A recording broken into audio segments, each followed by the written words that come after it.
The rain poured steadily on October 10th, the day of the Nine-Tails Festival. It was meant to be a day of joy, where the people commemorated the defeat of the nine-tailed fox that had ravaged the Hidden Leaf Village 5 years prior. The villagers adored this holiday, paying tribute to the fourth Kage, who gave his life to protect them.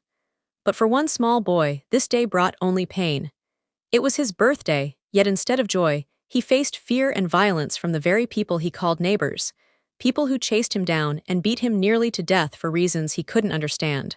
This tale begins with 5-year-old Naruto sprinting desperately through the village. The assaults had begun when he was just 3 years old.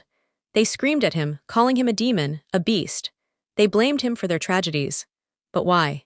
He had no answers. Naruto darted into a narrow alley, hoping to escape. But fate wasn't kind, he'd reached a dead end. No, I don't want to die. If I die, how will I ever become Hokage? He thought in panic. There you are, monster. We're finishing what the fourth began. You won't survive tonight, a villager growled, stepping forward with others armed with metal pipes, pans, and even kitchen knives. Stop, please, I didn't do anything. Why are you doing this to me? Naruto cried out. You took my brother, one shouted. You murdered my husband, another yelled. How could I? I'm just a kid, only 5 years old, Naruto pleaded. Because you're the demon. Now disappear, screamed another, as the mob descended on him, striking with their crude weapons. One drove a knife into his side. Blood spilled as Naruto blacked out. Just as a final blow was about to be struck to his heart, a masked figure appeared, an Anbu operative with silver hair defying gravity and a dog mask. He kicked the attacker away, followed by 2 more masked Anbu, one bearing a boar mask, the other a cat. We were nearly too late, the one with the cat mask said. He wouldn't have made it. Good thing we were patrolling, the boar-masked one responded. These villagers, Dog said, clenching his fists. They've gone too far, I'm informing the Hokage. Let's get him to the hospital, I'll guard him. You two alert the third. The others nodded, and Dog gently picked Naruto up, disappearing across rooftops toward the medical center. Meanwhile, Naruto's eyes fluttered open. Where? Am I dead? He seemed to be in a vast, damp tunnel. No, my son, you're inside your own mind, a calm voice said behind him. Turning around, Naruto spotted a massive gate with a paper seal across it. In front of it stood a man with spiky blonde hair and a white cloak bearing the kanji for fourth. Lord Fourth, how are you here? You're dead. Am I dead too? A soft chuckle echoed. This'll be quite the explanation, huh, Minato? A woman stepped forward, graceful in a black robe traced with flickers of orange flame. Her long crimson hair flowed behind her, and she was barefoot, exuding elegance. Naruto turned red instantly. He didn't understand the feeling, he was only 5. Minato and the woman both laughed. Looks like our boy likes redheads too, she teased. Naruto blushed deeper, confused. He's growing up already, Minato said, fake tears in his eyes. Then Naruto realized something. Did they say I'm their son? What do you mean by your son? Naruto asked. Exactly what I said, Minato replied. I'm your father. Naruto's eyes widened, and he immediately leapt into his father's arms, sobbing and recounting the suffering he'd endured. Minato held him gently. I know, son. I'm sorry you had to go through it alone. But you're not alone anymore. And who's the pretty lady? Naruto asked shyly. The woman blushed while Minato grinned. Her name is Kurama, he said. You may know her as the Nine-Tails. Naruto stared in shock between the two. But I thought Dad defeated the Nine-Tails and that she killed him. No, Minato said calmly. She did attack the village, and yes, she did kill me. But she wasn't acting of her own will, someone with the Sharingan was controlling her. She didn't want this. Naruto nodded slowly. So if you're both dead, how are you here? I sealed part of my soul and chakra into you before I died, Minato explained. So I could watch over you and train you. And me, Kurama added. I'm made of chakra, I can't die, so I was sealed inside you too. That's why they all hate you. Naruto's expression fell, but then he smiled. I understand, Kurama blinked. You're not angry, not afraid. Nope, Dad said you weren't in control, so I don't hate you. Kurama smiled warmly. You really are something, kid. Who was my mom? Naruto asked. Kushina Uzumaki, Minato said proudly. She was a fierce kunoichi known as the Red Death of the Leaf. Is she? She was alive during the attack. I'm not sure what happened after. I think she was led to believe we both died. Naruto nodded with determination. I'll find her and bring her back. We'll be a family again, Minato smiled. You'll be waking up soon. From tomorrow, your training begins. But keep us secret. Speak to us through your thoughts. You can access this space anytime. Got it. Bye Dad, bye Kurama. See you Naruto, Kurama replied. Take care son, Minato said. Back in the real world, Naruto's eyes opened in a hospital bed. Kurama, don't speak out loud, her voice echoed in his head. Think it instead. Oh okay, Naruto responded. Who's Kurama? Asked Hiruzen, the third Hokage. No one, Jiji. All right. Get some rest, you'll be discharged tomorrow. As Sarutobi exited, Dog waited outside. Hokage, we need to talk about the boy, he said seriously. Sarutobi sighed. What happened? He was almost killed. A second later and he would have died. The villagers are out of control. I know, Hiruzen replied, tired. Until he becomes a genin, we can't fully protect him. The civilian council has influence.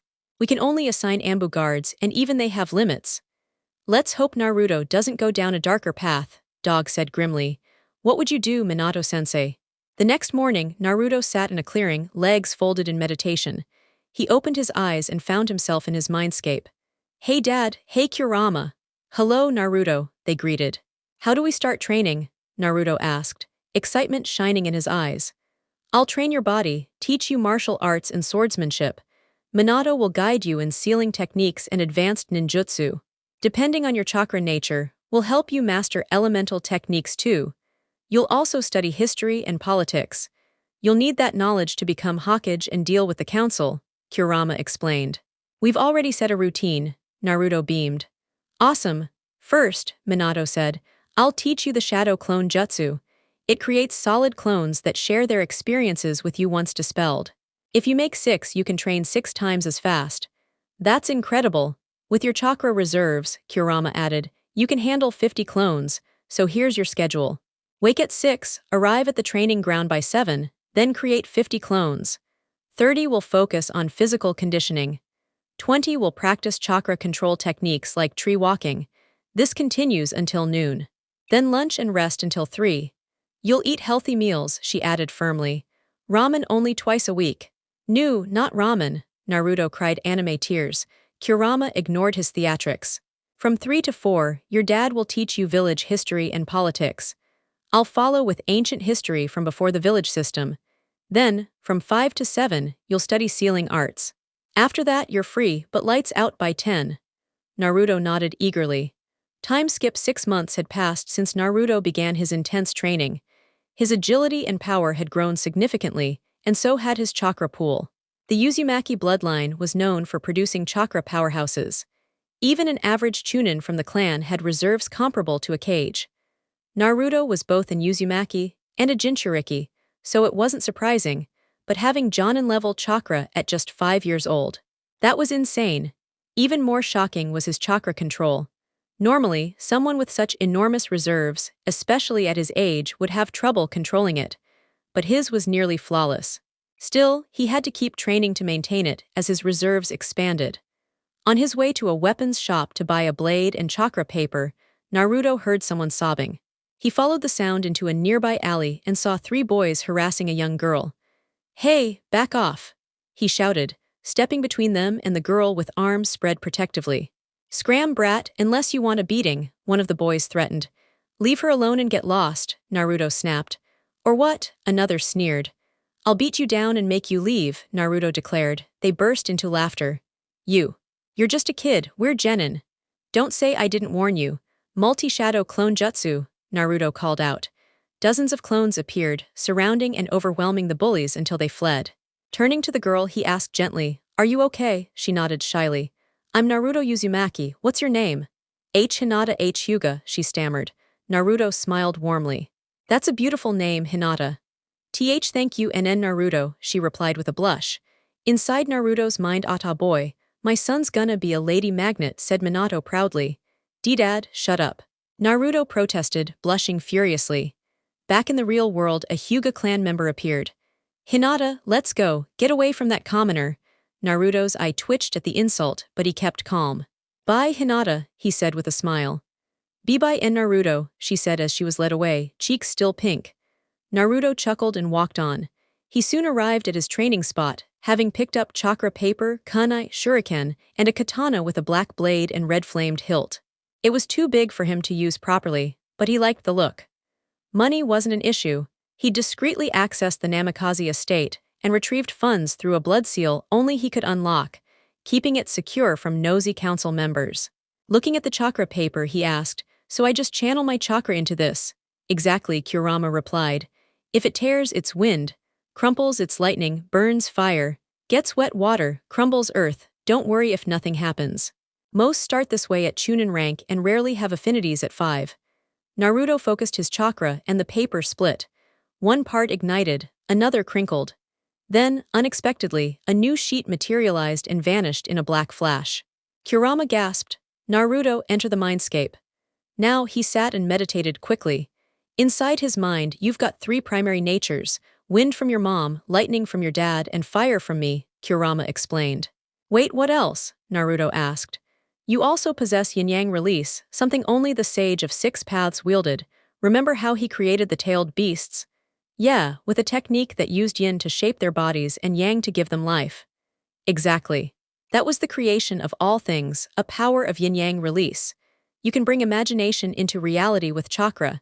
It's hard to master, but I believe in you," Naruto grinned. "Told you I'm amazing," Minato chuckled.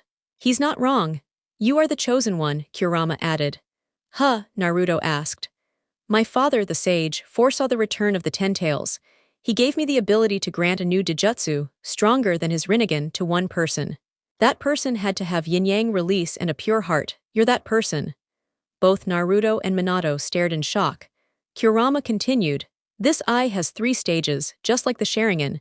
Its final evolution surpasses the Rinnegan. But the transformation will alter your chakra system. You'll pass out, go home and rest." Naruto nodded and lay in bed. "Ready?" Kurama asked. "Yeah," Naruto replied, moments before passing out. When he awoke, his eyes ached.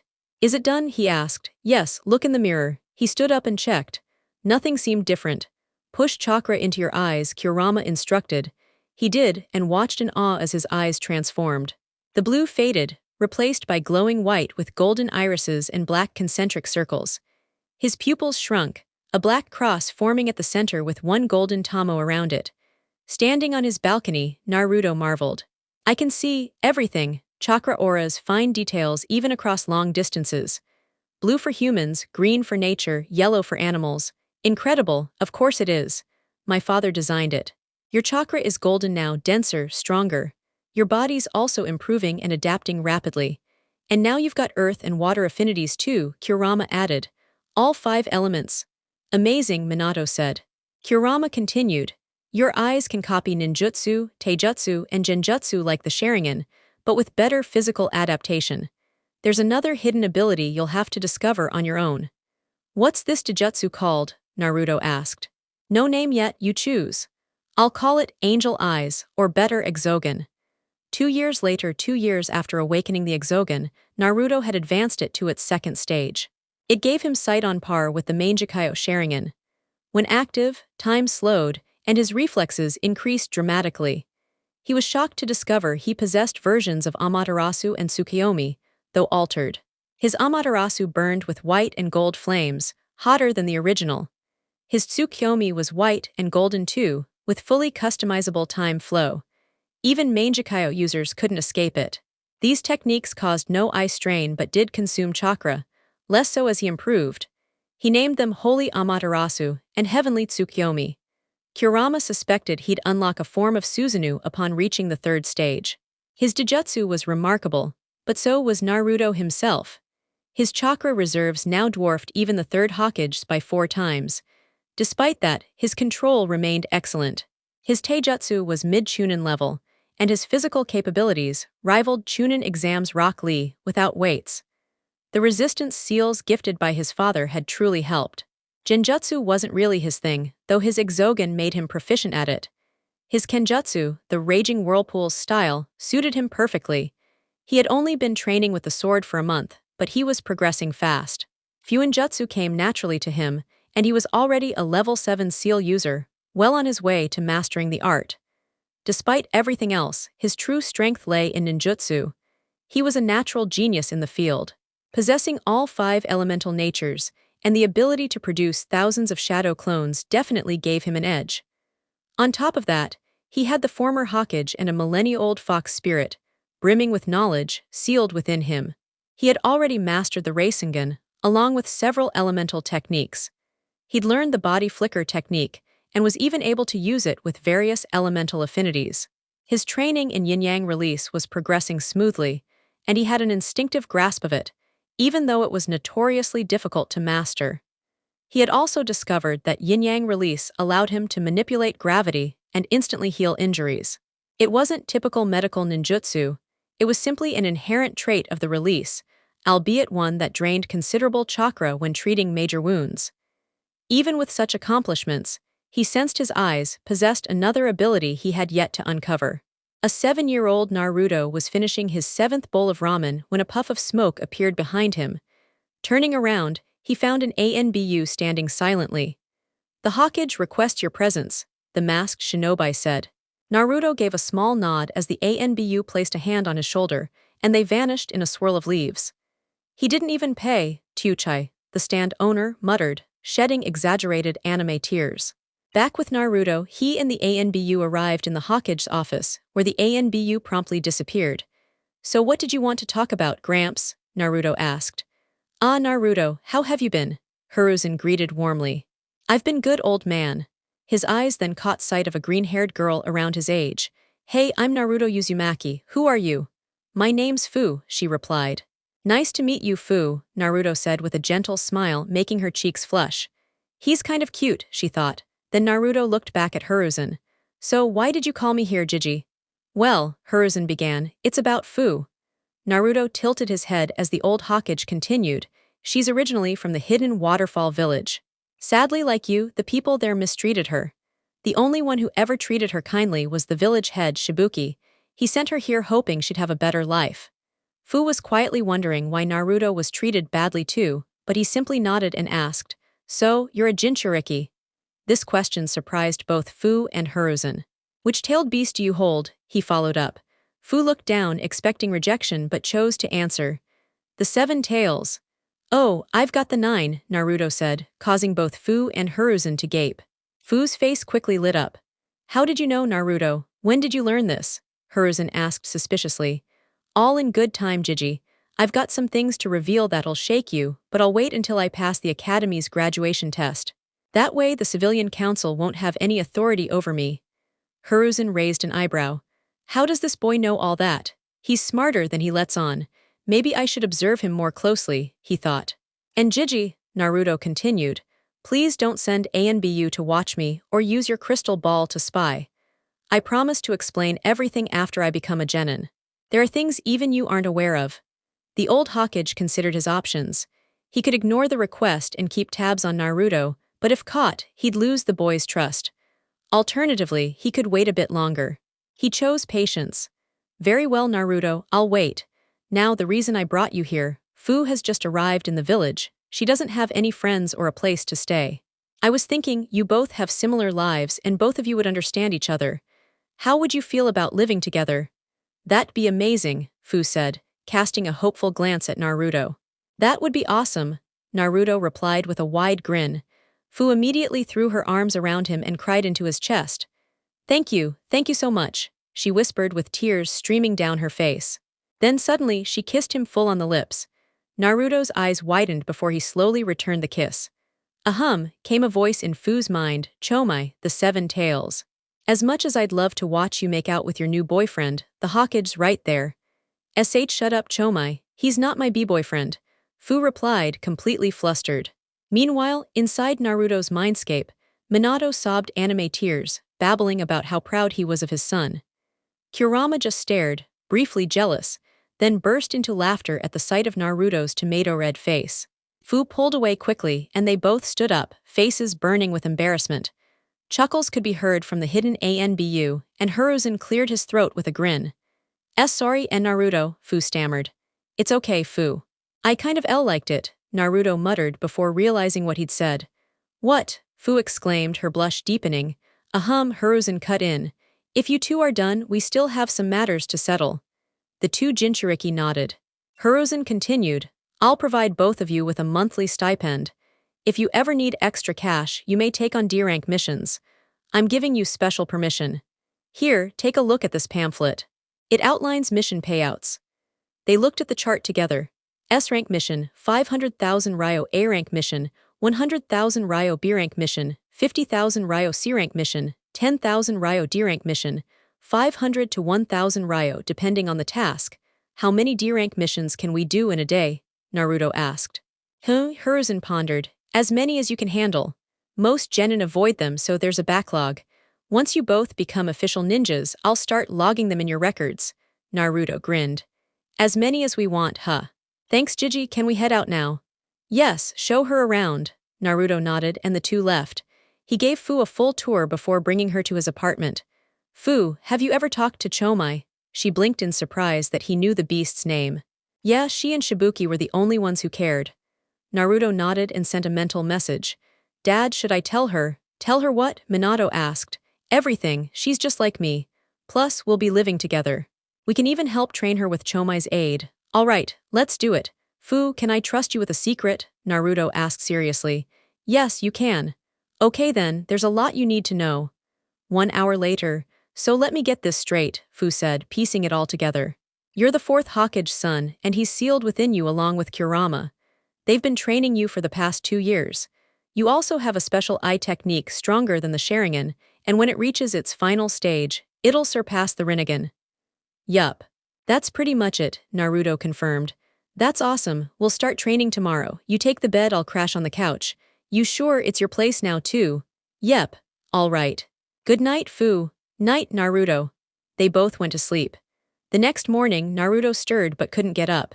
He felt something on his chest and looked down. Fu was cuddled up against him on the couch, resting her head on his chest with a peaceful expression. His first thought, cute. Then looks like someone has a crush, Minato teased from inside his mind. What? No, Naruto stammered. No use denying it, son, Minato chuckled. Naruto gently shook Fu awake. Fu, it's time to train, he whispered. No, she mumbled. But he stopped as she gave him a sleepy glare. Sleep now, she said sternly. He gulped. Yes, ma'am. Naruto closed his eyes and let her snuggle closer. An hour later, Fu stirred and got up. Morning, Fu, Naruto said groggily. Morning, Naruto, she stretched. I thought you were sleeping in the bed. I got scared and didn't want to be alone, she lied. In truth, she just wanted to be near him. Naruto gave a small nod and got up. An hour later, the two stood in their usual training area. Fu, Naruto said, I'm going to teach you the most useful technique ever. It's called the Shadow Clone Jutsu. It had been 3 months since Naruto had crossed paths with Fu. Her progress had been remarkable, thanks to the combined help of Minato, Kurama, Chomai, and Naruto himself. She discovered her natural talent for wind and earth elements and was excelling quickly. She'd also taken up the study of sealing techniques and had already reached the 2nd tier. At present, Fu was relaxing at home, while Naruto trained deep in the forest. Seated in a meditative stance, he was honing his sensory skills. He had discovered his sensory abilities about a month ago, likely an effect of Kurama's chakra.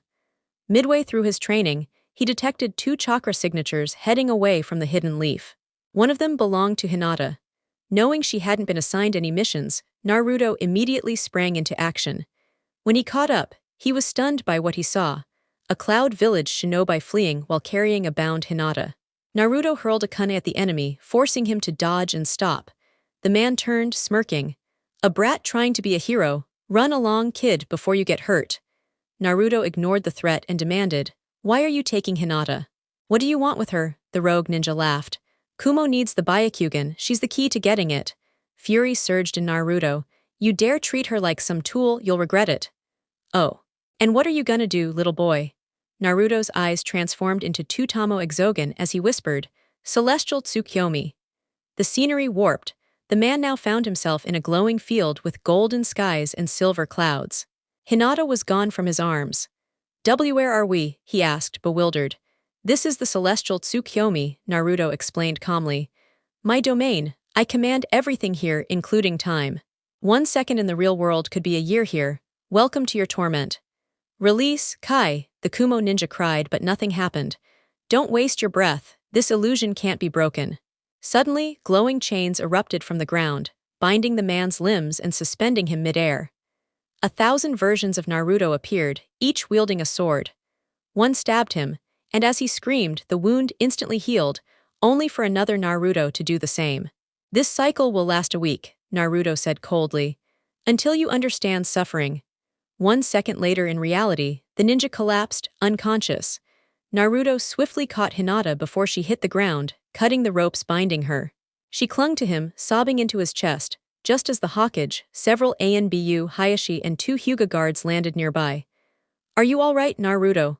The Hokage asked with concern. I'm fine, Jiji, Naruto replied, voice laced with venom. This Kumo shinobi tried abducting Hinata to breed more Byakugan wielders. Hayashi frowned. Though I thank you for rescuing my weak daughter, I expect her returned immediately. Before Naruto could answer, one of the Hyuga guards picked up the sleeping Hinata, and the trio vanished in a blur of leaves. How exactly did you take down a Jonin without getting hurt? Hiruzen asked, bewildered. Naruto grinned. You'll find out eventually, old man. Just give me 5 years till I finish the academy. It'll be worth the wait. And with that, Naruto vanished into the forest, leaving the Hokage to sigh. I'm too old for this nonsense. The following day, Naruto and Fu were walking home after a lunch date. They had confessed their feelings just a week after meeting and had been together ever since. On their way, they heard sobbing and followed the sound. What they saw stunned them, Hinata, crying alone. They rushed over to comfort her. Once she calmed down, she explained through tears. They branded me with the cursed seal and threw me out of the clan. They said I'm too weak. Naruto hugged her tightly, silently fuming. How could they do this to her? Even her own father. Don't worry, Hinata, he said gently. I swear I'll find a way to remove that seal one day. Hinata wiped her eyes and looked up. And Naruto, I have something to tell you. Go ahead. I really like you, she stammered, eyes squeezed shut. Naruto blinked, then replied slowly, I like you too, but I'm already with Fu. Hinata's heart sank, but Fu blurted out, we could share him. Her face flushed red. Naruto and Hinata turned scarlet as well. Are you sure? Hinata asked, voice small. Why not, right, Naruto? Sure, Naruto muttered. Inside Naruto's mind, I'm proud of you, son. Minato cried, anime tears streaming. 2 girlfriends at 7. If only Jiraiya could see this. Back in reality, Naruto composed himself. So, where will you go, Hinata? You can't return to the compound, can you? Hinata shook her head. No, I have nowhere to go. You can live with us, Naruto offered. Fu nodded in agreement. Really? Hinata asked, tearfully hopeful. Absolutely. I'm planning to buy a bigger place anyway. You'll live and train with us. We'll make you stronger than every Hyuga alive, and you'll prove them all wrong. Hinata threw her arms around him, crying, Thank you, Naruto, thank you. The next morning, the trio stood in front of the Hokage's desk with a heavy briefcase. Good morning, you 3. What brings you here? Hiruzen asked. We'd like to buy a 2-story house, Naruto said bluntly. 4 bedrooms, kitchen, basement, living room, and a few bathrooms. We, the Hokage questioned. Yes, Naruto replied. Hinata will live with us. That monster Hayashi branded her and cast her out of her clan. Though furious, Hiruzen remained composed. Hinata can do D-rank missions now. You may purchase a house. But where will you get the funds? Naruto smirked, opening the briefcase to reveal it brimming with Ryo. Hiruzen's eyes widened. How did you? You gave us S-rank pay when we uncovered one of Orochimaru's hidden labs during a D-rank mission. Since then we've done hundreds more. The rest, I had stored away somewhere. You completed that many D-ranks. How? Naruto and Fu grinned. Shadow clone jutsu, they yelled, and the room flooded with clones. Hiruzen and Hinata stood frozen in shock. After dispelling the clones, Naruto chuckled.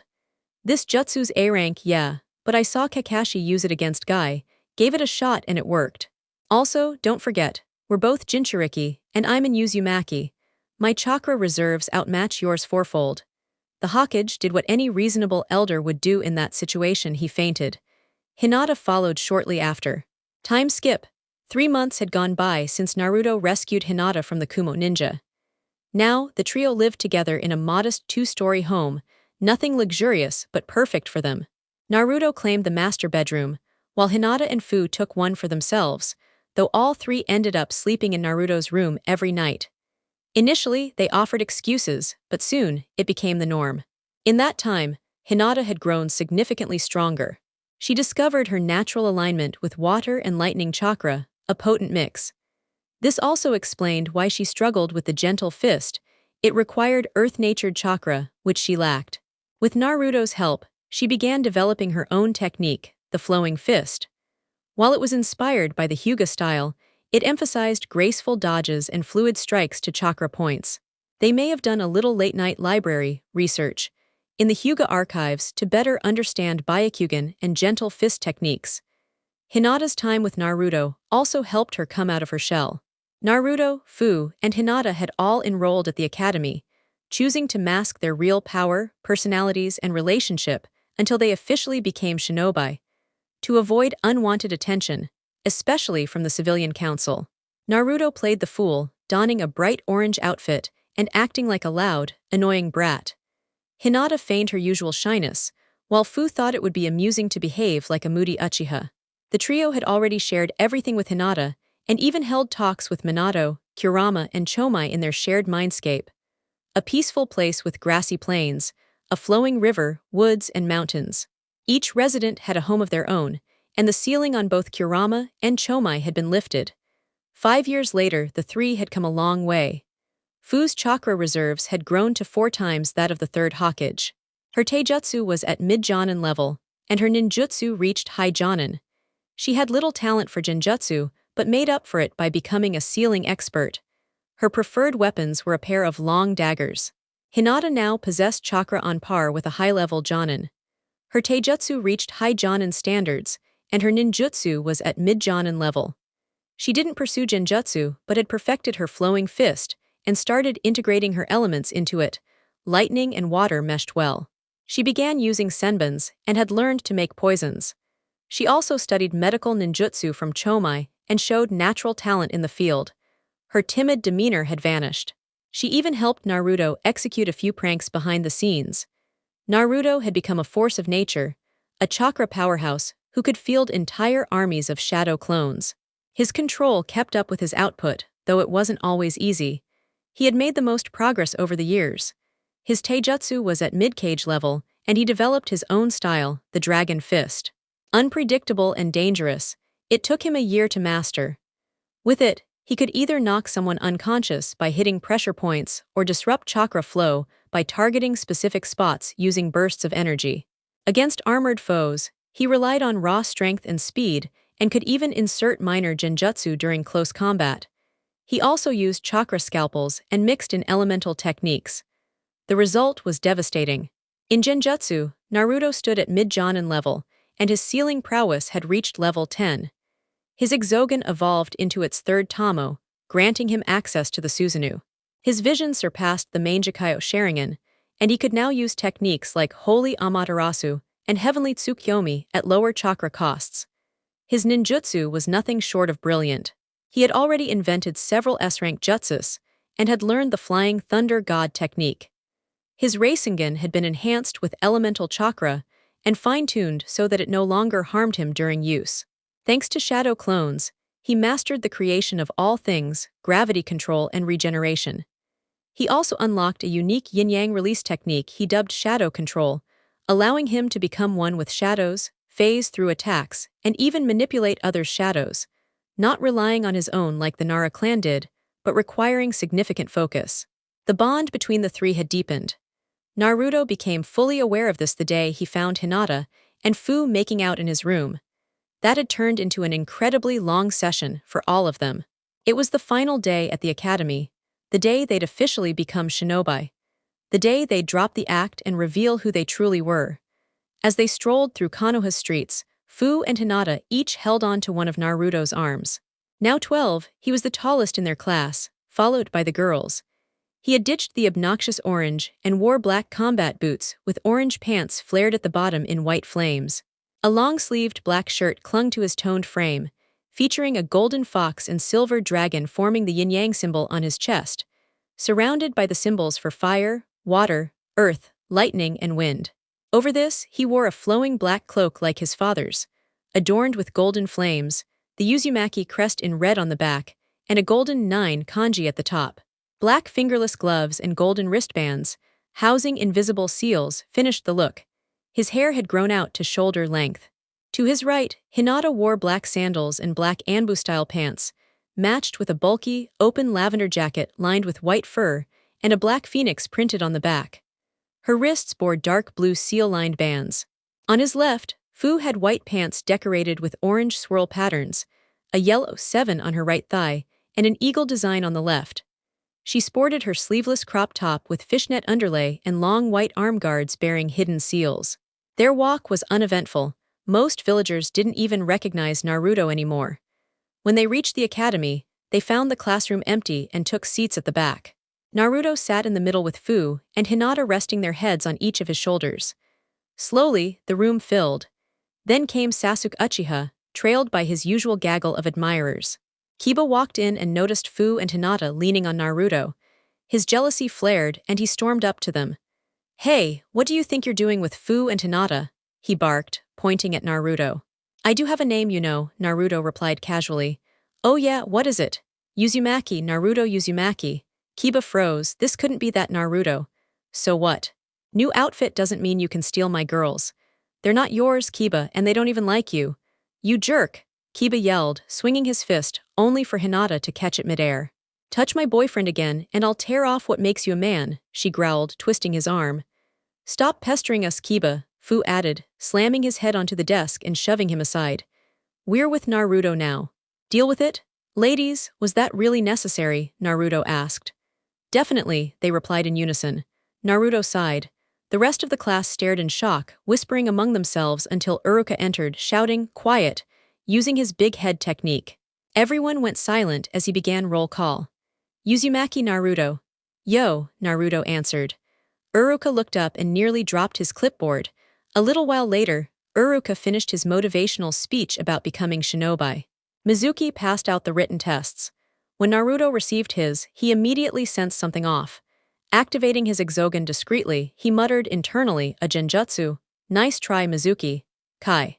With the illusion broken, he breezed through the test, as did Fu and Hinata.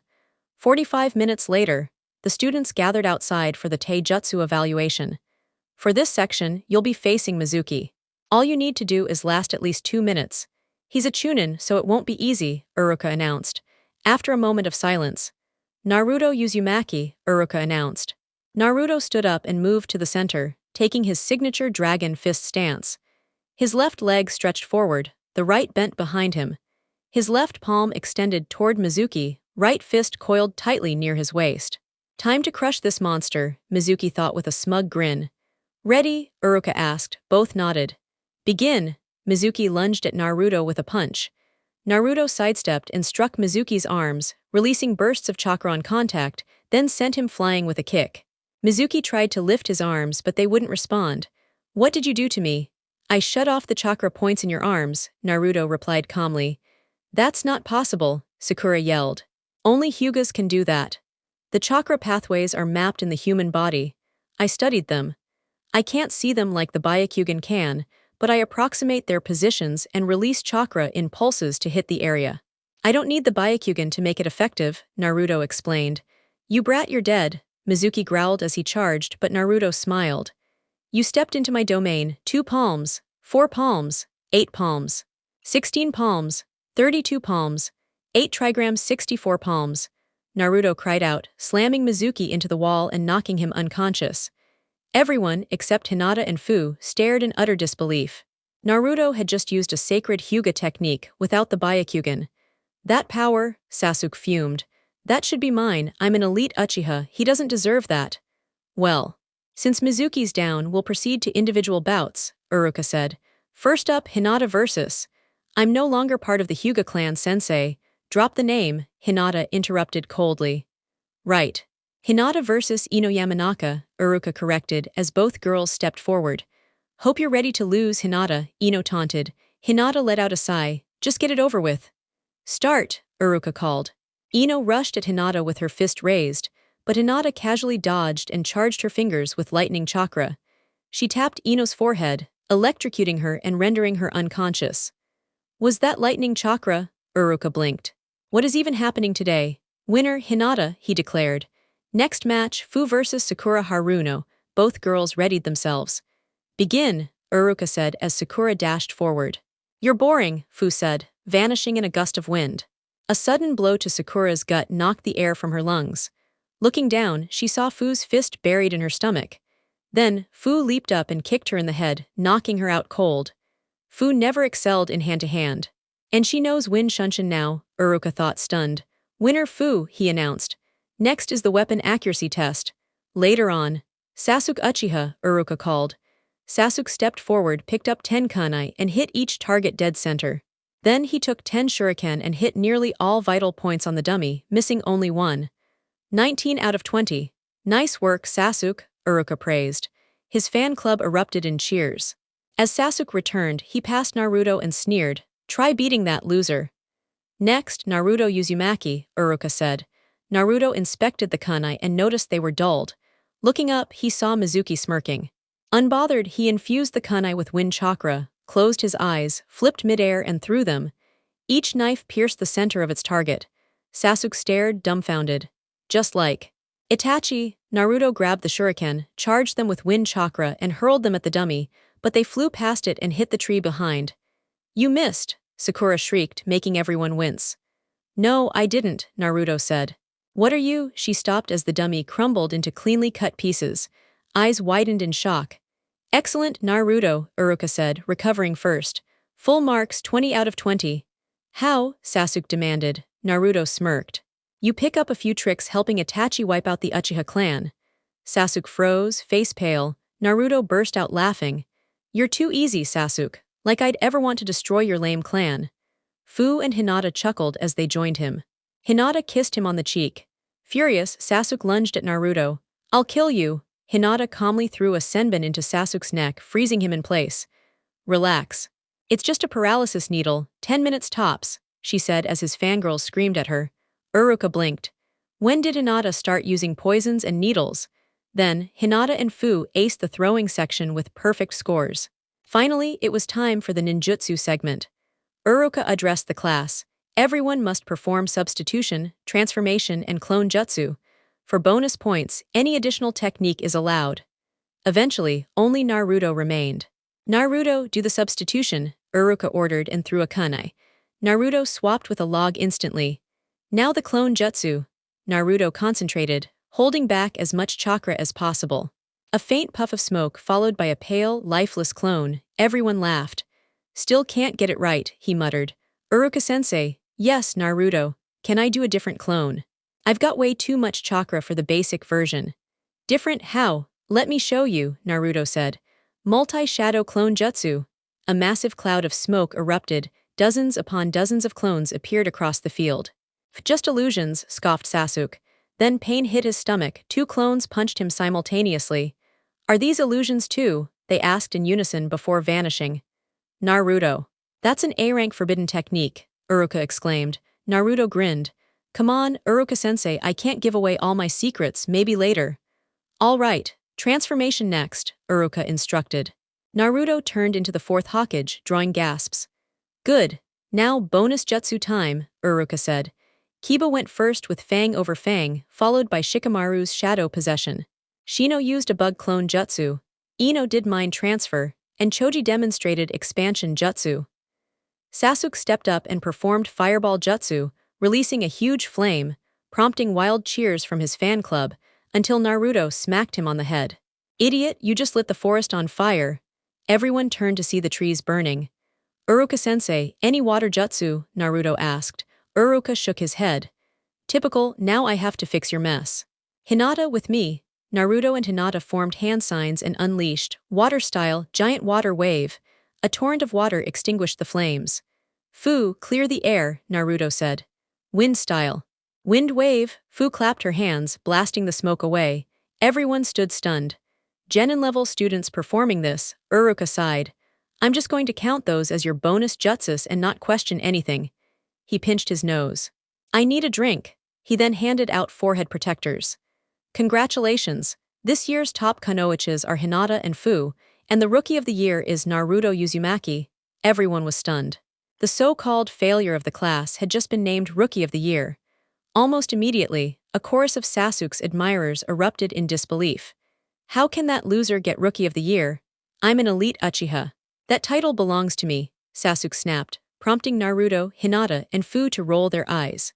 I was just as surprised, Uruka admitted. But he got the highest marks on the written test, knocked out a Chunin-level opponent, aced the Shuriken trial, and successfully performed both an A-rank forbidden technique and a B-rank water-style jutsu. He earned it. Then I challenge him to a duel. Winner claims the title, Sasuke demanded. It's your call, Naruto, Uruka said. Naruto let out a sigh. Fine, let's go settle this outside. I'll make it quick. A few moments later, outside the building. Rules are simple, Uruka explained. Anything goes, just no lethal or permanently damaging attacks. Ready? Sasuke dropped into a classic Uchiha Taijutsu stance while Naruto stood casually, unmoving. Begin, Uruka shouted. Sasuke rapidly formed seals. Fire style. Fireball jutsu, he roared, sending a massive blaze toward Naruto. He kept pouring fire until his lungs gave out. But then a voice whispered behind him, night-night. A swift chop to the back of his neck and Sasuke crumpled. Gasps echoed around the field. The match hadn't even lasted 10 seconds. Uruka-sensei, Naruto said calmly, can I go now? I'm starving. Uruka gave a slow nod, and Naruto turned to leave, with Hinata and Fu eagerly clinging to his arms. It had been a strange day. The lowest-ranked student had claimed the top title. Everyone silently wondered, what else was Naruto hiding? Later that evening, the trio strolled down the road, just leaving Ikaraku after a celebratory meal. How much should we show them? Fu asked curiously. Not too much. Ideally, we'll be on the same squad so we can share more with our Jonin. But if we're split up, only reveal your abilities if directly asked. And if you end up with Sakura, Kiba, or the Great Uchiha, then say nothing. Trust issues, Naruto answered plainly. Fu chuckled and nodded, then someone rammed into her before sprinting off. They turned in time to see Mizuki disappearing with a massive scroll. That's the scroll of seals, Naruto muttered, eyes narrowing. What's Mizuki doing with it? That's definitely off limits, Hinata said. He's defecting. Let's go, Naruto said as they gave chase. They found Mizuki confronting Uruka in a forest clearing. Mizuki, what's going on? Why do you have that scroll? Uruka demanded. Isn't it obvious? Naruto answered as they landed beside Uruka. He's turned traitor. You three shouldn't be here, Uruka said, concerned. He crashed into us while running, Hinata replied nonchalantly. Regardless, I'm still a Chunin and you're just Genin. You don't stand a chance, Mizuki said smugly. Naruto raised an eyebrow. Didn't I already beat you once at the academy? What makes you think this time's any different? Because you're a monster, Mizuki shouted. Ever wonder why you're so hated? No, Mizuki, that's classified, Uruka warned urgently. Mizuki ignored him. The fourth couldn't kill the Nine Tails, so he sealed it inside you. You're the beast in human form. He expected Naruto to shatter, but the boy didn't even flinch. I've known since I was 5. I'm not the fox, I'm its container. Take a look at my outfit. There's a big 9 on the back and a fox symbol on my chest. Not exactly subtle. Both Mizuki and Uruka were dumbfounded. He broke the third's rule, Fu said flatly. You know what comes next, Hinata smirked. Rock, paper, scissors, the trio said together. I win, Naruto said with a cheeky grin. Unfair, Hinata and Fu pouted. Don't be salty. I'll sit the next one out, Naruto said, planting a kiss on each of their cheeks. Oh, what are you three doing? Uruka asked, baffled. Deciding who gets to fight, Hinata replied casually. You're joking, right? Uruka blinked. Mizuki burst out laughing. Naruto exhaled. Hinata, Fu, keep sensei from stepping in, I want to enjoy myself. You're seriously letting him fight Mizuki alone? Uruka asked in disbelief. Fu sighed. He already took Mizuki down once. You think we'd let him fight if he couldn't win? He's our boyfriend after all. We wouldn't let him get hurt, though not many can hurt him. Wait, our boyfriend? Uruka stammered. You mean both of you? Yep, we've been together for 5 years, Hinata said sweetly. Uruka looked like someone hit him with a genjutsu. So all this time at the academy it was an act, Hinata nodded. He's not the loudmouth fool he pretends to be. He's smart, dangerous, saved me from a Kumo Jonin 5 years ago and we've trained together ever since. You live with him. I was cast out after the kidnapping. Branded and disowned. The next day Naruto and Fu took me in, I confessed, and we've been together since. Uruka stayed quiet, wiping a small nosebleed discreetly. He beat a Jonin at age 7. Yes, Fu confirmed. How? He's gifted. After this, the Hokage will want answers, so he'll probably let you stay too. Naruto trusts you. Just then, Naruto reappeared, 2 clones hauling a battered, singed Mizuki. Uruka blinked. That was fast. What happened? He was boring, talked too much. I got annoyed, Naruto shrugged. Grab the scroll. We're heading to the Hokage office. You've got some explaining to do, Uruka said. Naruto scratched his head, smiling sheepishly. At the Hokage Tower, Hiruzen was flipping through one of his Ika novels when the door slammed open. Naruto and his companions entered, dragging Mizuki and holding the stolen scroll. Naruto dumped both items unceremoniously. Here, your secret scroll and the traitor, you should probably rethink your storage options. If a Chunin could grab it, imagine what someone stronger could do. The Hokage raised an eyebrow and snapped his fingers, signaling an Anbu to take Mizuki away. Explain. It's been 5 years, and I've got a feeling I won't be sleeping tonight. Naruto exhaled. Clear the room. Only Uruka stays. Fu and Hinata already know everything. Hiruzen nodded, signaling the Anbu out before weaving hand seals to place a privacy barrier around the room. Ask away, Naruto said. How powerful are you? Hiruzen asked.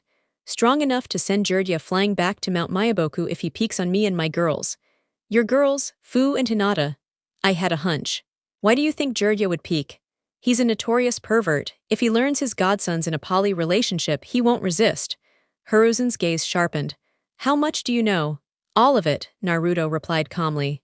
I know the fourth sealed the nine tails inside me and that he's my father. Mom, well, she's not here. Uruka's eyes widened.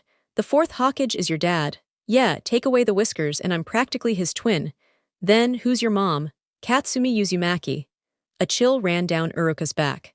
You're the son of the Yellow Flash and Crimson Storm, it's no wonder you're something else entirely. Naruto gave a quiet laugh. And who exactly told you all this? Asked Hiruzen. What I'm about to say stays between us, no leaks, not even to the council. I'll handle them when the time comes, Naruto replied. Hiruzen nodded solemnly as Naruto continued. My father himself revealed it to me. Hiruzen blinked, stunned. What did you just say? But he died. How could he have spoken to you? Uruka asked in disbelief. Before passing on, he convinced the Reaper to seal his spirit and a portion of his chakra within me, Naruto said calmly. The room went still. Take them into the inner world, suggested Fu. Yeah, that'll be easier, Naruto agreed. Uruka-sensei, stand next to the old man. Uruka did as he was told.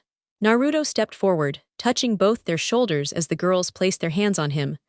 All right, everyone close your eyes. As they obeyed and reopened their eyes, they found themselves standing in a vast clearing, ringed by forest. 3 cozy homes stood nearby, a river trickled through the area, and snow-topped mountains loomed in the distance. Where are we? Uruka asked. You're inside the shared mindspace of Naruto and Fu, Hinata explained. 3 figures emerged from the houses. The first was a striking woman with crimson hair and piercing red eyes in a black gown. Next came a man with sun-blonde hair, sky-blue eyes, a standard Konoha flak jacket, and a white cloak adorned with red flames and the kanji for fourth. The third figure wore a smart gray suit with an orange tie, his hair a wild mix of green, yellow, and orange hues. As they approached, Hiruzen and Uruka were frozen. Lord Minato, how is this even possible? And who are the others? Stammered Hiruzen. I think it's time for introductions, Naruto said smoothly. Grandpa, Uruka-sensei, meet Kurama, my father and Chomai. Minato embraced Hiruzen and offered Uruka a handshake. I've heard a lot about you, Uruka. Thank you for treating my son well. Uruka offered a warm smile. Just did what anyone decent would do, but, if you don't mind me asking, aren't you supposed to be dead? Minato nodded. I suspected the villagers would mistreat Naruto. So instead of passing on, I bargained with the Reaper to let my soul remain within him, alongside Kurama, so I could help raise him in some way. Hiruzen blinked. Then Kurama is the Nine Tails. Indeed, that's me, Kurama said with a grin. No offense, but I expected a terrifying fox spirit with a voice like thunder leveling mountains, Uruka admitted. Kurama chuckled. That's just the image I prefer, keeps people from bothering me. In truth, I didn't want to destroy the village. I held back. I was under the influence of a masked Sharingan wielder. If I wanted to flatten Konoha, I could have done it in minutes. All eyes then turned to the third figure. I'm Chomai, better known as the Seven Tails. I was sealed within Fu before she came here. She and Naruto merged their mental realms so I wouldn't be stuck listening to her, vivid fantasies about Naruto and Hinata. Trust me, they get creative, Chomai said. A fist collided with his face as Fu shrieked. Shut up, you idiot, I'm not like that. Oh, really? Then who imagined drugging Naruto and tying him to the bed while she and Hinata dressed up in? Wham! Another punch silenced him. Zip it! Fu snapped, her face and Hinata's now crimson. Naruto looked dazed while the three men sported bloody noses and smirks, and Kurama howled with laughter. Naruto cleared his throat. Moving on, any serious questions? How powerful are you, truly? Hiruzen asked. You could say I'm already Kage tier, Naruto said, grinning. Fu and Hinata are both elite jounin. Hinata's mastered water and lightning, Fu's mastered earth and wind. I've mastered all 5 elements, and I'm highly proficient in both ninjutsu and kenjutsu. On top of that, Fu and I are level 10 sealing specialists. Uruka and Hiruzen were speechless. But how? My dad and Kurama have been training me since I was 5. Chomai joined in when Fu, Hinata, and I were 7. With 2-tailed beasts and a cage teaching you, and hundreds of shadow clones boosting our training, it's only natural, Naruto explained as the 2 men nodded slowly. Anything else we should know? Hiruzen asked. Oh, plenty, Naruto replied, but that can wait maybe until the Chunin exams. Hiruzen nodded. Fair enough, and I assume you'd like me to keep all this from the council for now. Exactly, Naruto said. Is there anything you want as a reward for catching Mizuki? You'll receive B-rank compensation, Hiruzen offered. Well, maybe you can place Hinata, Fu, and me on the same squad. I know it's a stretch asking for Kakashi as our sensei, since the council probably wants him for the Uchiha. I'll see what I can do. Great, let's head back. We've got a promotion to celebrate, Naruto said as they exited the mindscape. The next morning Naruto was sleeping soundly between his 2 girlfriends when a knock echoed from the door. He groggily opened one eye, summoned a clone, and sent it to investigate. Smiling at the 2 sleeping beauties beside him, he felt a wave of peace. This was what he always dreamed of, being loved and accepted. The clone dispelled, and he received its memory. An ANBU had delivered a summons for him, Fu, and Hinata to attend a council meeting in an hour. Naruto kissed their foreheads. Hey, time to wake up. We've got a meeting with the council. Both girls groaned. 5 more minutes, they said in unison. Naruto grinned. Hayashi and the civilian council are waiting to be teased. That got their attention. The girls bolted upright, kissed him, and dragged him into the shower. An hour later Naruto pushed open the council chamber doors. He, Fu, and Hinata strolled in, all eyes fixed on them. What, is something on my face? Naruto asked casually. Hiruzen chuckled. No. The meeting was requested by Hayashi and the civilian side of the council. They specifically asked for your presence with your girlfriends. Naruto nodded. So, what's the big deal? One of the elders, Koharu, spoke. We've heard you defeated the Uchiha prodigy in seconds, and aced every part of the graduation exam. Hinata and Fu did the same, and you're apparently in a romantic relationship with both. On top of that, you can perform high-level techniques like the multi-shadow clone jutsu, which should be impossible at your age. Care to explain? No, Naruto replied flatly. No, we are the council. You must answer, screeched Mebuki Haruno from the civilian council. Fu winced. Could you not scream? We value our hearing.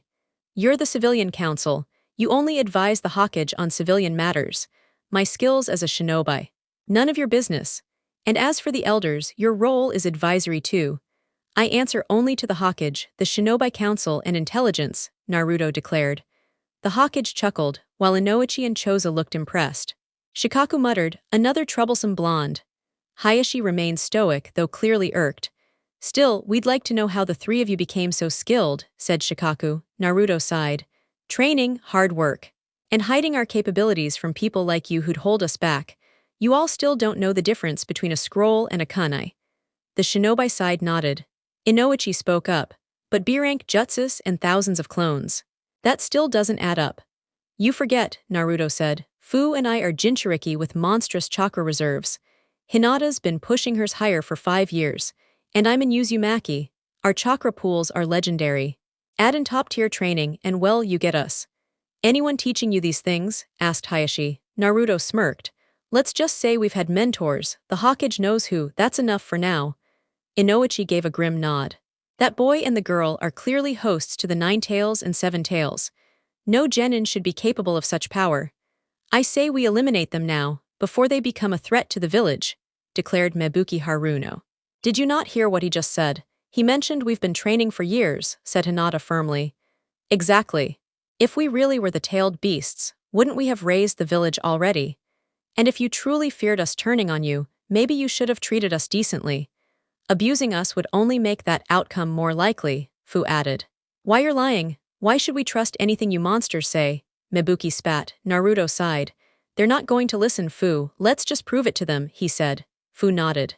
They both performed a sequence of hand signs and bit their thumbs. A few drops of blood hit the ground, gradually forming into clones of Naruto and Fu. The clones burst into smoke, revealing a woman in a dark gown and a man in a gray suit. Hey Hiruzen, mind lending Fu one of your Ika novels, said the man, earning a whack to the head from Fu. Don't be a perv, she scolded. Sarutobi chuckled. Now's not the time, Chomai, he said, as Shibaya Burame cleared his throat. Right, introductions. That's Kurama, the Nine Tails, Naruto gestured to the woman. And that's Chomai, the Seven Tails, he said, motioning to the man. A heavy tension fell over the room. Why you set the beasts free? They'll destroy everything, Mebuki shouted. Calm down, we won't harm the village unless you lay a hand on Naruto, Fu, or Hinata. Then all bets are off, Kurama said coolly. We're not mindless creatures like you assume. We have thoughts, emotions. I didn't want to destroy the village back then.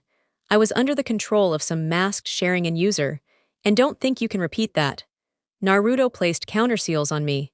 No one can control me or Chomai now. It's true. Just before Minato died, he warned me about a masked individual who manipulated Kurama, the third Hokage confirmed. Lies, you can't be the Nine Tails.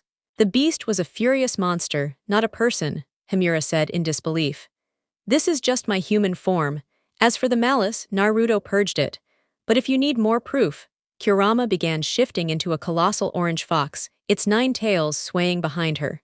The room was filled with overwhelming killing intent, echoing the horror from 12 years ago.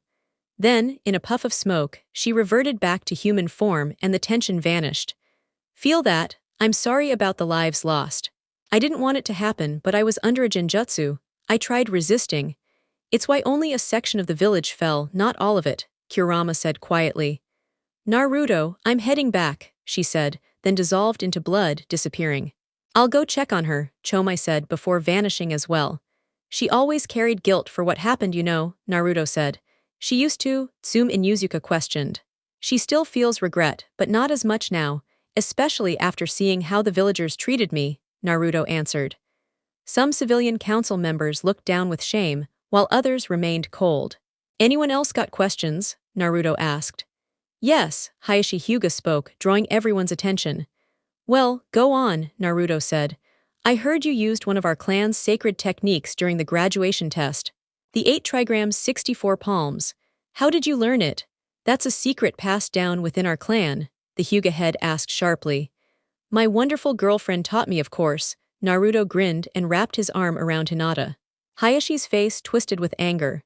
She's too weak to teach anything. Even her younger sister bested her. She's a failure. The trio burst into laughter. Oh, Hayashi, I lost to Hanabi because I didn't want to hurt a child, especially my sister. And I never used the technique because you insisted I test it on branch members.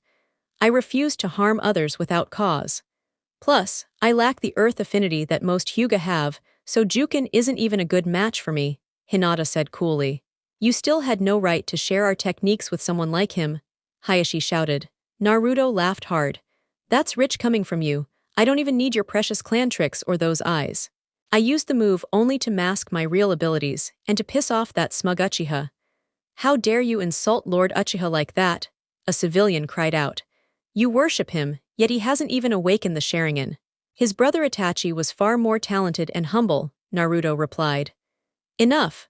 For leaking clan techniques, I sentence you, Hinata Hyuga, to execution, Hayashi declared, performing a hand seal and staring at Hinata. Nothing happened. Hinata laughed softly. Father, that counts as attempted murder on a leaf shinobi. I'm no longer part of your clan. You have no power over me, she said, removing her headband. Hayashi's eyes widened. The seal, it's gone, he stammered. Yep, Naruto got rid of it, Hinata confirmed as all eyes turned to Naruto. What? He shrugged. I'm skilled with seals and I figured you'd try something like this. Besides, it clashed with her vibe. Green never suited her. How advanced are your seal skills? Even Jiraiya couldn't remove that mark, Shikaku Nara asked. Fu smirked. Naruto and I are tier 10 seal specialists. Gasps echoed through the room. That's impossible. Even Jiraiya was tier 8, Shikaku said. We were trained by someone very important to us, especially Naruto, Fu added. Don't be shocked, I'm in Uzumaki. Sealing is in my blood, Naruto said with a confident grin. Can we know who your mentor is? Shibuya asked. Why would I share that? The Hokage knows, but the rest of you don't need to. And don't even think about spying on us or breaking into my home. We train in fully sealed zones, only Fu, Hinata, and I can enter. You won't see or hear anything, just a black cube. And if you think there's anything valuable left in our house, you're wasting your time. Anything important is protected by blood and chakra seals, Naruto warned, smirking. Hiruzen let out a sigh. Naruto, you're dismissed. Civilian council members, I urge you to reflect on today's events. Naruto is stable, and Kurama harbors no desire to harm the village. Your anger should be directed at the masked Uchiha who manipulated Kurama and caused the tragedy 12 years ago, not at the ones who were used. He snapped his fingers, summoning 2 ANBU. Take Hayashi into custody.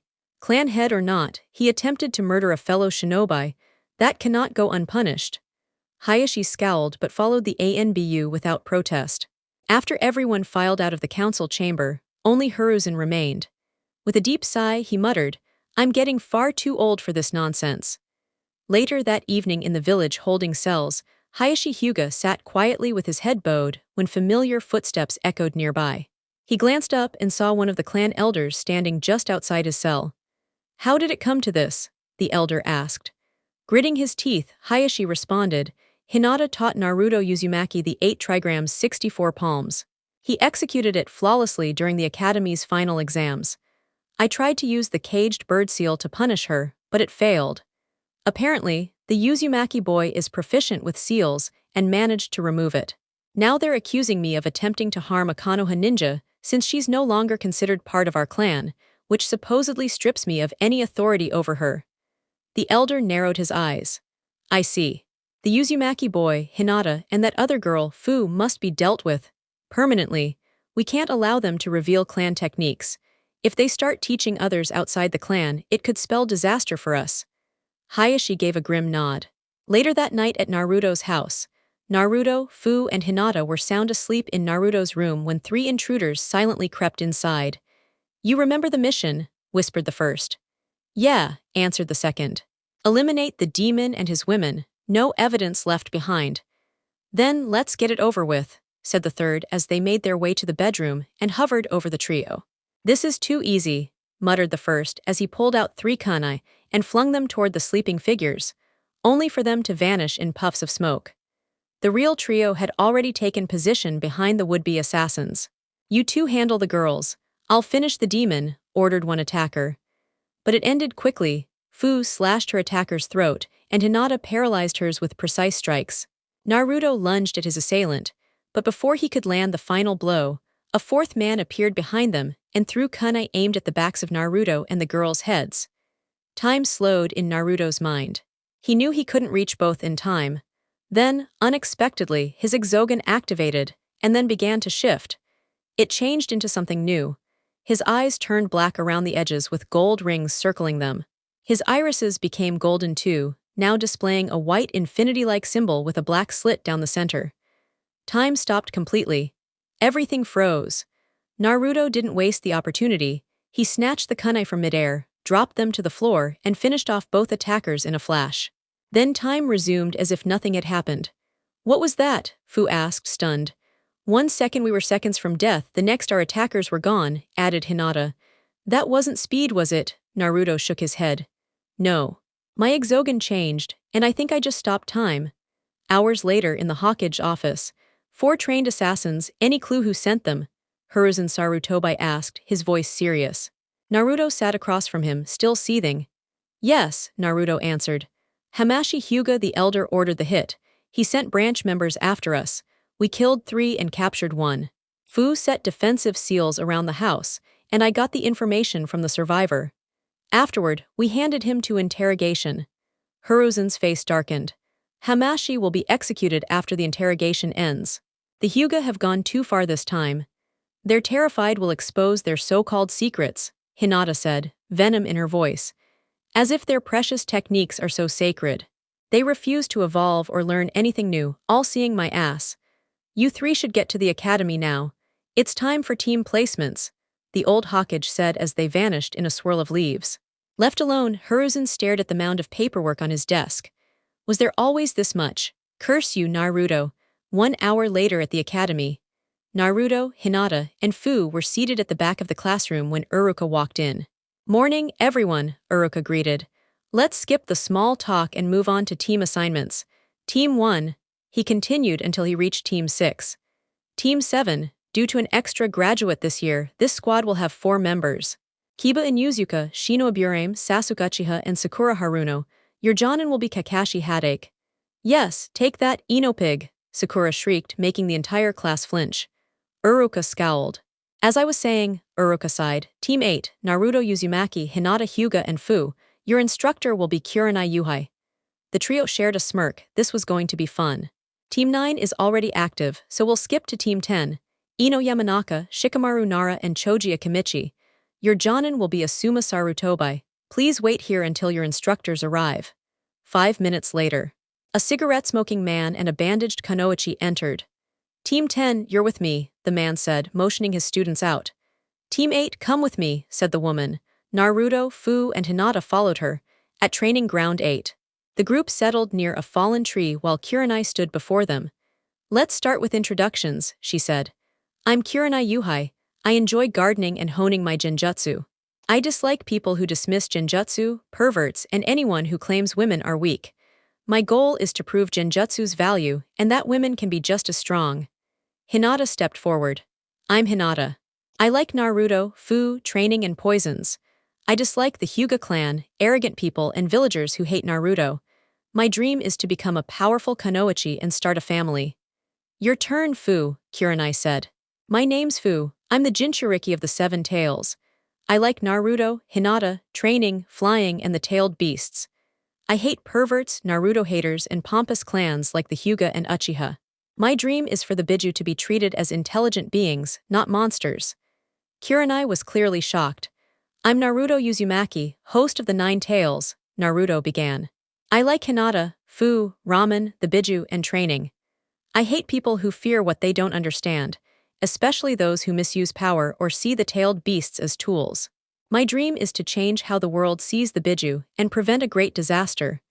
You all know about your status as Jinchuriki, Kurenai asked, still surprised. Naruto rolled his eyes. I wear a fox symbol on my clothes and the number 9 on my cloak. You really didn't notice. But, since when, and why defend the tailed beasts, she asked. Since I was 5, Naruto replied. Fu's known forever. The Biju aren't evil, they react to being hunted and imprisoned. Wouldn't you fight back if you were sealed away just because you existed? Kurenai stayed silent as Fu added, You can't blame the beasts. They never hurt anyone until Hashirama started capturing them, and Madara used the 9 tails as a weapon.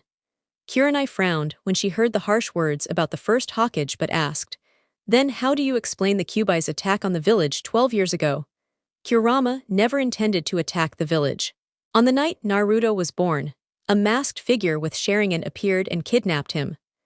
While his father was rescuing him, that masked man unleashed Kurama from his mother and trapped her under a genjutsu designed to destroy the village. Kurama struggled against the genjutsu, trying not to bring destruction, while Naruto's father fought the masked man. After sustaining injuries, the masked man fled. Realizing he couldn't defeat Kurama, Naruto's father sealed her into Naruto. If Kurama truly wanted to destroy the village, it would have been wiped out in minutes. She's the strongest tailed beast, after all, explained Hinata.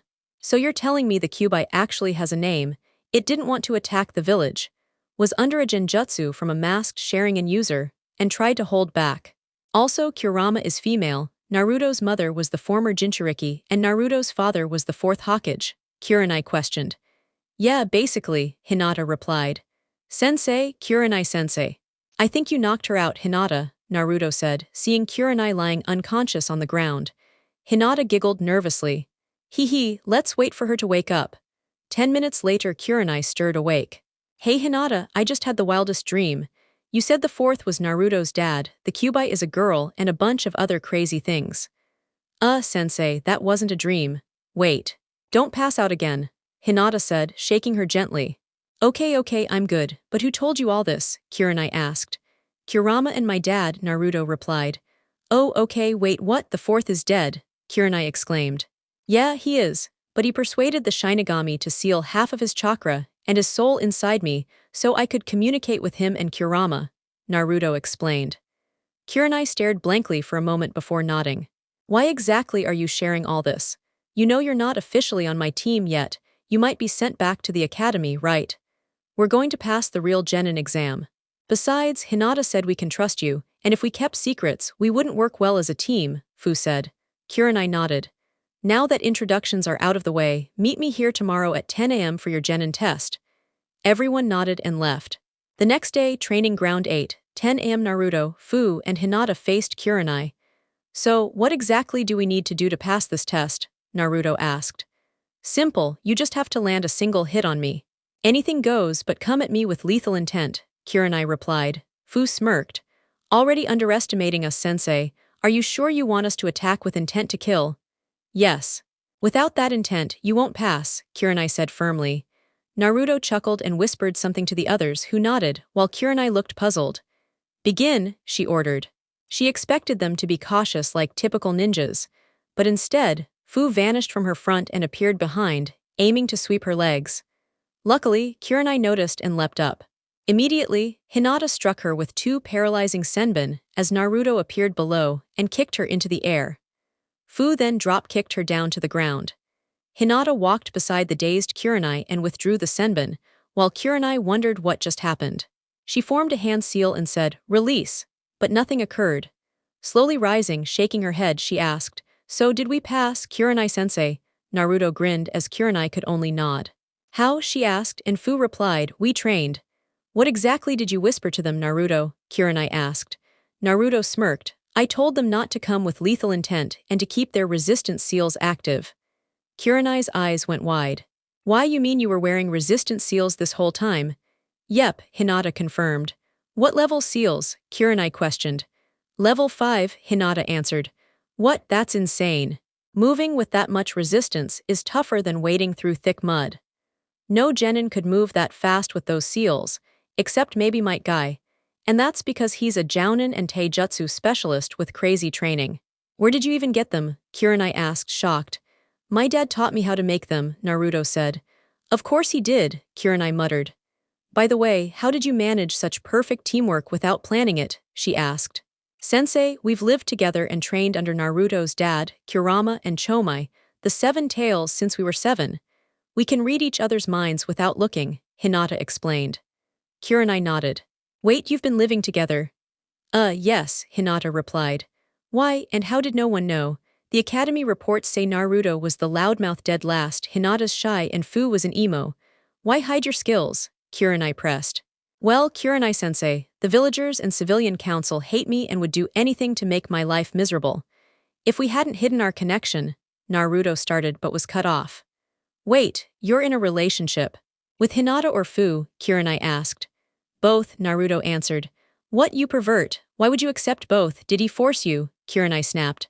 "Calm down, sensei, he's not a pervert and didn't force us. After I was kicked out of the Hyuga compound right after Naruto saved me," Hinata began but was cut off. "It was Naruto who saved you. How did he beat a Jounin at 7? Kurenai asked. "You really need to stop interrupting, sensei," Hinata scolded.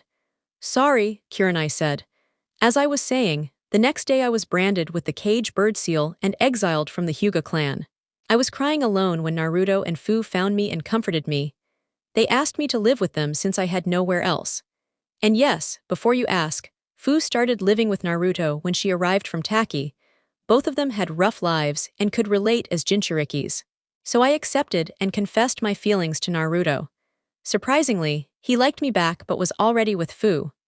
Fu, being the nice pervert she is, agreed to share Naruto because we knew he'd love us both equally. We bought a house with what little money we had and have trained together ever since. Actually, Naruto's the one slowing us down. If he wasn't, Fu would probably be pregnant by now," Hinata said as Fu blushed. "How did he beat a Jounin at 7? Kurenai asked again. "I started training with Dad and Kurama at 5 and had a lot of tricks," Naruto said. Kurenai smiled. "Fu is a pervert?" she asked. "Hinata, you're not supposed to say that to sensei," Fu whined. "You didn't deny it, so you are," Hinata teased. "Well, yes, I mean no, Fu stammered, red-faced. Naruto chuckled. Anyway, if we hadn't hidden our relationship and skills, I'd be a bigger target for the villagers and council. If I'd shown off at the academy, they'd call me, the demon growing too strong, and do everything to stop or kill me. I was sabotaged a lot, but it didn't affect me because of better training. We also hid our true selves to avoid suspicion. Hinata kept up her shy act, I played the loudmouth dead last, and Fu pretended to be emo after seeing Sasuke as a joke, Naruto said, making everyone laugh. Anyway, I'm glad you three trust me. We start our first mission tomorrow. Meet me in front of the Hokage Tower at 10 a.m., Kurenai said as everyone nodded and left. That evening in the Hokage's office, so, which teams passed? Asked Hiruzen Sarutobi. 9 Jounin instructors were present with the Hokage. 3 Jounin stepped forward. Hiruzen nodded. The rest of you may leave, he said as the others exited. So, how was Team 10? Hiruzen asked. His son, Asuma Sarutobi, answered, they have potential to be the next Ino Shikacho, but Ino needs to drop her loud fangirl attitude, and Shikamaru must be less lazy. The Hokage nodded. Kakashi, you actually managed to pass your team? Asuma asked, eyes wide with surprise as Kakashi nodded. They were pretty uncooperative at first, but I see potential for them to become a solid team, at least I hope so. Besides, if I didn't pass them, the council would be on my back because of having an Uchiha on the roster. Sasuke's completely consumed by revenge and acts like he's above everyone else. Kiba's made it his mission to surpass Sasuke since he considers himself the alpha. Sakura's the worst fangirl I've ever come across. She blindly supports Sasuke no matter what and basically behaves like his loyal pet. She's intelligent and has great chakra control, so she has the makings of a strong shinobi down the line, but she refuses to train seriously and is dieting just to impress Sasuke. The worst part is Sasuke doesn't even notice her, but she's clueless about that. As for Shino, he's kind of an oddball, but he's smart, calm, and collected. He'll probably excel at stealth missions, but with Kiba and Sakura on the team, I'm not sure if that's feasible. Honestly, I think he'd be better off in Team 8. Kakashi explained. I can't do that, Kakashi. Shino will only hold them back, the old Hokage said firmly. They're still Genin, Dad. I don't see why it'd be such a big deal. Besides, Naruto was dead last in the academy rankings. If anyone's slowing the team down, it's him, Asuma argued. Hiruzen chuckled. Deception, Asuma, the greatest weapon of a ninja. Naruto was never the dumb, loudmouth everyone assumes he is. Hinata isn't the shy girl she seems, and Fu isn't some emo. As much as I hate to admit it, they beat me in their teamwork test, and their coordination was flawless, Kurenai added, eyes gleaming. Every move timed perfectly, and the best part, they did everything under 3 seconds with level 5 resistance seals active. Everyone's eyes grew wide. You're joking, right? There's no way they can move that fast wearing resistance seals, let alone level 5. Asuma exclaimed. Nope. I might not be a seal master, but I recognize resistance seals since I studied a bit of sealing myself. Those were the real deal, Kurenai confirmed. I figured Naruto and the girls were training hard, but this is the level of Might Guy. Hiruzen said in awe. Kakashi just sighed, muttering with teary eyes, why do I never get the good teams? One team actually works well together, and I miss out. Instead, I'm stuck with a bunch of misfits who refuse to function as a proper unit. Everyone laughed. The next morning, 10 a.m. Hinata, Fu, and Naruto waited outside the Hokage Tower for Kurenai. Leaves swirled as Kurenai stepped through them. Let's get going, shall we? She said as they all nodded. They pushed open the mission hall doors to find 2 familiar faces, the third Hokage and Uruka. Ah, Team 8. How many missions do you want today? Would 20 be enough? I won't be able to give you your full daily missions, since the newly minted Genin needs some assignments too, the Hokage said. No problem, Gigi. Since we're official Genin now, how about starting with a C-rank mission to get used to the higher difficulty? We can do harder ones later, Naruto suggested. Kurenai looked puzzled. Lord Hokage, what do you mean by how many missions? Shouldn't you ask which mission? And Naruto, stop asking for a C-rank mission on your first day. No Genin is allowed a C-rank mission until they've completed at least 50 D-rank missions. Everyone except Kurenai and Uruka burst out laughing. What's so funny? Uruka asked, and Kurenai nodded. How many missions have you done in your entire life, Kurenai-sensei? Fu asked. About 1,000. Why? Kurenai replied, raising an eyebrow as Naruto chuckled. I did that many in less than a month. Since the three of us were living without adults for extra funds, Hawkage Gigi let us do D-rank missions around the village. He did limit us to 50 D-rank missions each per day after discovering our use of shadow clones. We started when we were 7, and now we're 12. In 5 years, we've done around 270,000 missions together. I think that's enough D-rank missions to qualify for a higher rank, Naruto said, leaving Kurenai and Uruka stunned. That's impossible, Naruto. There's no way you've done that many, Uruka said in disbelief. Impossible is just a word, sensei. Naruto's proven it many times. If you don't believe us, check our mission records, Hinata added. Uruka walked over to a cupboard filled with files. After a few minutes of searching, he pulled out 3 large binders. Opening one, his eyes went wide. Flipping through the others, his shocked expression didn't fade. You weren't lying about doing that many missions, he said. Naruto grinned. So, can we get the mission, Gigi? Hiruzen nodded and tossed him a scroll. There's a small bandit camp a few miles north of the village. Take care of it, he ordered. Naruto nodded and left with Hinata and Fu. Kurenai shook off her shock and hurried after them. 1 hour later, Team 8 swung through the trees toward the bandit camp. So, what's the plan? Hinata asked. I'm not sure. What's our strategy, sensei? Fu inquired. Taking down a bandit camp should be straightforward. We'll get your first kills out of the way so you won't have to deal with that later. First, we'll check for any hostages and get them safe, then eliminate the bandits. We'll finalize details when we arrive, Kurenai said. We already had our first kills, sensei, Hinata replied. Kurenai looked surprised. When? Just 2 days ago, Hinata said. What happened? Kurenai asked. 4 Jounins tried to assassinate us during the night on orders from one of the Hyuga elders, Fu explained. Why would they do that? Kurenai asked. 2 reasons.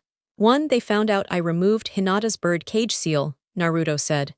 Now that you mention it, her forehead's totally clear. How did you do that? Not even Lord Jiraiya managed that, Kurenai said. I'm a level 10 seal master, sensei, and so is Fu. Jiraiya's only a level 7 sealing expert, Naruto said. Oh, what's the other reason? Kurenai asked.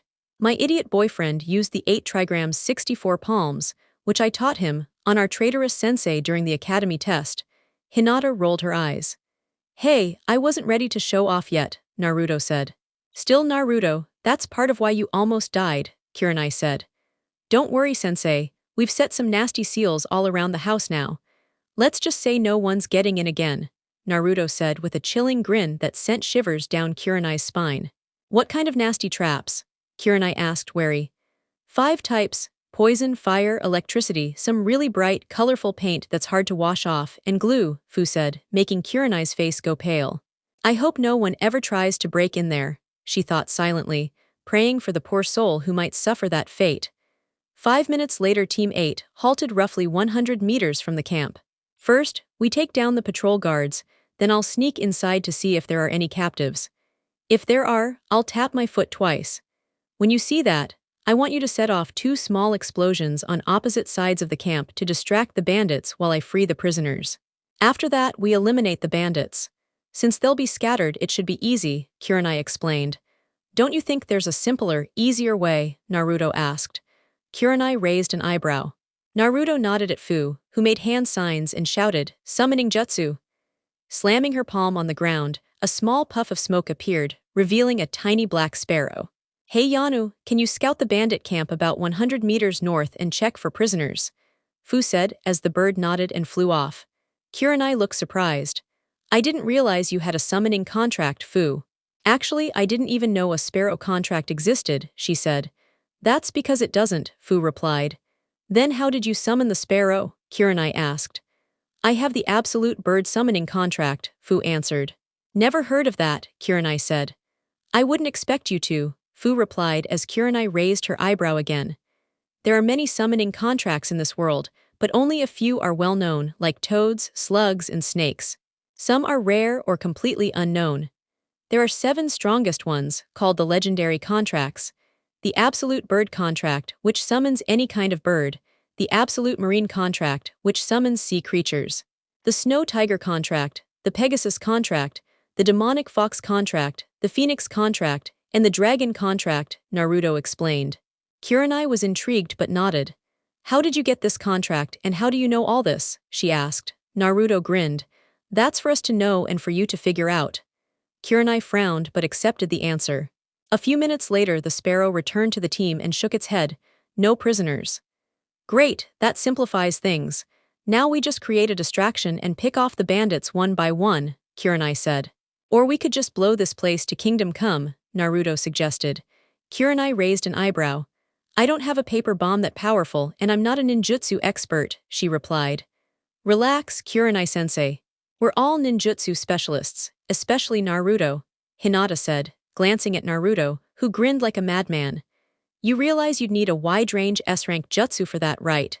I know you're strong and fast, but you're still a genin, Kurenai said, but no one was listening. They were sitting on a nearby branch, debating how to destroy the camp. Should we burn it down or blast it with lightning? Or unleash a tornado? What about a flaming tornado? How about burying the camp? Or rig the whole place with paper bombs? Hey, are you guys paying attention? Kurenai asked as they looked at her and stood up. Sorry, sensei, we haven't had much chance to practice S-rank jutsu since we train in secret. We're just excited, Hinata said. You guys actually know S-rank jutsus? Kurenai asked. You do realize we trained with 3 of the strongest people alive, right? Naruto replied. Fair enough, Kurenai said as Naruto created 4 shadow clones and started leaping away, with Hinata and Fu following him. Hey wait, where are you going? Naruto's clones are performing the Limelight Jutsu, the most powerful lightning technique known, capable of incinerating everything in its radius. I suggest you move away if you don't want to get burned, Hinata warned. Kurenai was stunned that Naruto knew such a jutsu, but nodded and followed. A few minutes later, Team 8 climbed the tallest nearby tree to observe the camp. Suddenly, the sky darkened as thunder rumbled and lightning flashed. 4 lightning bolts struck the camp's corners, converging to form a massive ball of electricity high above it. The ball grew, engulfing the camp in a blinding blue light. Everyone shielded their eyes. When the light faded, all that remained was a huge crater where the camp had stood. You didn't have to use such a flashy jutsu to incinerate them. There were only about 30 bandits. We could have handled them, Kurenai said. I know, sensei, but we got our first kills just 2 days ago. Even if we don't show it, it shook us. Luckily, my dad, Kurama, and Chomai helped calm us down. I don't think we'd be ready to kill with our own hands for at least a week or 2, Naruto explained. I get it. Let's head back then. Kurenai smiled as Naruto grinned and nodded. 4 days later, it was 4 p.m. in Konoha, a busy afternoon. Streets bustled with people, vendors sold goods in the market, and ninjas moved swiftly across rooftops, heading to and from missions. Meanwhile, Naruto and Kurenai stood in the training grounds. So why did you call me here, Naruto? Kurenai asked, eyeing the sadistic smile on his face. What's with that look? I have a bad feeling, she said. I called you because your ninjutsu and taijutsu are weak for a jounin, and you rely too much on genjutsu. So I've decided to train you, starting now, Naruto said. I know I need to improve, but why that expression? Kurenai asked. Because by the end of today, you'll either be unconscious or begging for mercy, Naruto replied, making Kurenai gulp. 1 month later at 7 p.m., Kurenai and her friends Anko, Asuma, Kakashi, Yugo, and Might Guy sat at their usual barbecue spot. Hey Kurenai, I heard you're training with someone. Who is it? Yugo asked. Yeah, who's the mystery teacher? Asuma added. It's Naruto, Kurenai said, causing Kakashi to spit out his drink. You mean our Naruto, the Jinchuriki with 2 girlfriends? Kakashi asked. So you're training under a pervy dead last? Anko said. What happened to you, Kurenai? Yugo asked. Kurenai's eyebrow twitched. He's not a pervert. Actually, he hates perverts and cares for both girlfriends equally, I've seen it. And he's no dead last when he throws around S-rank jutsus and runs faster than me while wearing level 5 resistant seals, she said. Everyone stared. Anko suddenly burst out laughing. Good one, Kurenai. I'm serious, Kurenai said. Anko looked skeptical. No way that's possible, she said. You did say he wears level 5 resistant seals but S-rank jutsus. Then he's a monster, Asuma said. You've got a youthful student, Kurenai, Guy shouted, tears running down his face. Youthful, more like monstrous. No, that's an understatement, Yugo said. I still don't believe he can do that, Anko said. Yeah, me neither. I was ANBU assigned to watch him. Though he ditched me a lot, I always found him quickly. Then the Hokage told us to stop guarding him. When I asked why, he just said he had his reasons. No way someone gets this powerful this young, even with 5 years of training. Someone must be training him in secret, Yugo explained. There were some powerful people training Naruto, Fu, and Hinata. Even the Hokage didn't know until recently, Kurenai said. More than one trainer, Asuma asked as Kurenai nodded. How strong are these people? Kakashi asked, still glancing at his book. Strong enough to destroy armies and villages, Kurenai replied, and everyone stared. Who are they? Asuma pressed, asking what everyone wanted to know. Sorry, can't say, Kurenai said. Come on, tell us, Anko whined. Can't, it's an S-rank secret, Kurenai said with a giggle as everyone stared. Hawk in position, dog in position, flower in position, beetle in position. Capture the target now, a voice shouted as 4 jumped on their target Tora, Konoha's demon cat. Phew, finally caught this demon, Kiba said. Nice work, little Genin. Only took 2 hours and 23 minutes, new record, Kakashi said, appearing with his eye smile. Sasuke muttered. This isn't even a real mission. I bet if it was just Sasuke-kun, he'd finish it in minutes, Sakura snapped, causing Tora to flinch in her grip. Kiba raised an eyebrow, while Shino simply gave her a deadpan look. Now, there's no need to argue. Let's head to the Hokage's office, Kakashi said calmly. Sasuke scoffed and began to walk off, the others following, while Kakashi sighed quietly to himself. At the Hokage's office the next morning. You wanted to see me, Hokage-sama? Kurenai asked as she appeared with her team using Shunshin. Ah, Team 8. I need you to travel to the Land of Waves. Yesterday, Team 7 escorted a bridge builder there but were ambushed by the Demon Brothers. They've pressed on but requested reinforcements. The mission's rank has been raised to B, possibly even A, Hiruzen explained. Kurenai frowned. Kakashi's genin were clearly not ready for such a high-level task, yet he'd sent them anyway. He's going to regret this, she thought darkly. When do we leave, Hokage-sama? Fu asked. As soon as possible, move quickly. There could be one or more powerful missing ninjas lying in wait. Kakashi won't be able to fight and guard both his team and Tazuna simultaneously. Naruto, you might have to step in front of Team 7's efforts, Hiruzen said. I understand, Jiji. Besides, messing with that arrogant Uchiha sounds like fun, Naruto grinned. Hiruzen chuckled. Just don't hurt him, too badly. He needs to lose some of that arrogance before it gets him killed. Naruto nodded. All right, team, you're all packed for any mission, so we leave in 30 minutes, Kurenai said, then shunshined out with her squad. Hiruzen sighed and looked down at his desk. His eyes widened, there was nothing there. No paperwork. He blinked repeatedly. This is too good to be true, he thought, forming the ram seal with his hand. Kai, a cloud of smoke appeared, revealing a massive stack of documents. Tears welled as he read a note on top. HAHAHAHAHAHAHA from Naruto. Damn you, Naruto, Hiruzen yelled at the prank. 30 minutes later at Konoha's west gate. Everyone ready with your supplies? Kurenai asked. Her team nodded. Good, let's move out. Remove your resistance seals, we need to catch up fast. They all formed hand signs, stopping at the ram seal. Total release, they said, suddenly feeling much lighter. It had been 2 months since Naruto began training with Kurenai. She was now at level 2 resistance seals, the others at level 6. Move out, Kurenai commanded, and they disappeared into the forest. 6 hours later with Team 7, run as fast as you can. His water clones can't travel far, you can't beat him.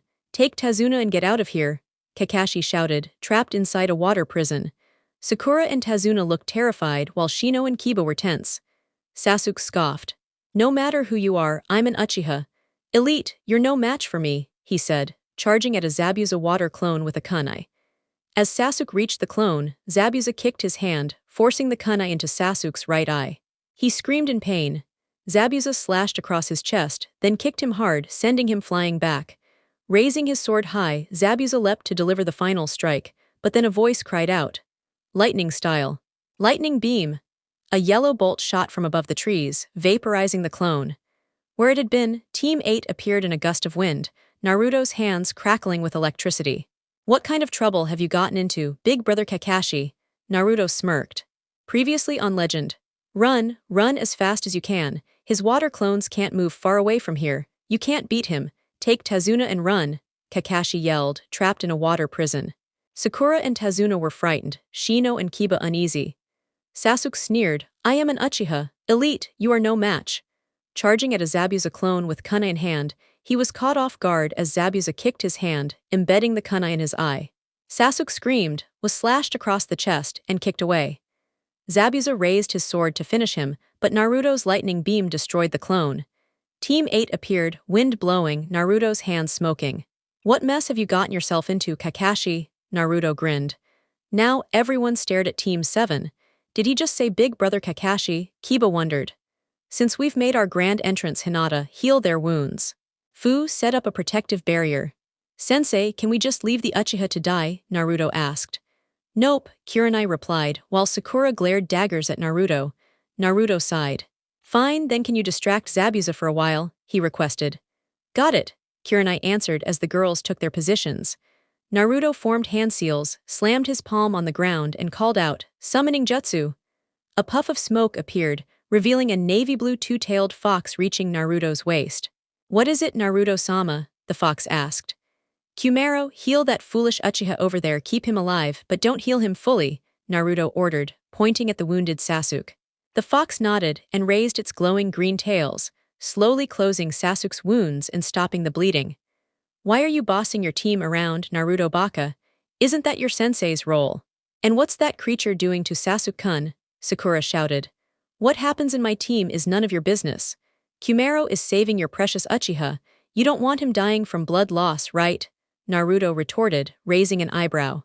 Sakura opened her mouth to protest but thought better of it and shook her head. "Seal," Fu commanded, and a purple hexagonal barrier enclosed Team 7 and Kumaro. "Why trap us like this?" Kiba demanded. "This shield is to keep you alive. Zabuza is out of your league," Hinata said firmly. Kiba was surprised by Hinata's confidence. "Then why aren't you inside? Do you think you're stronger than me?" "No, Kiba, I know I am. Didn't you notice Naruto, Fu, and I have been faking our skills and personalities all along," she said. "She's right, Kiba. Remember graduation day?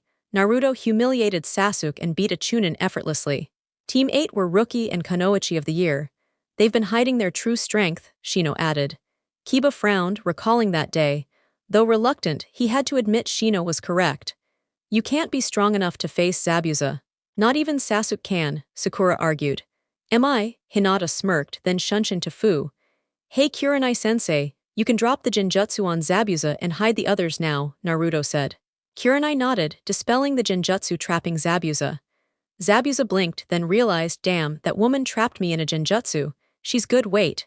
"Where's that woman and the others?" he demanded, seeing only Naruto before him. "You don't need to worry about them. I'm your opponent," Naruto said calmly. Zabuza stared, then laughed loudly. He calmed and said, "Didn't you see what happened to your little friend when he challenged me?"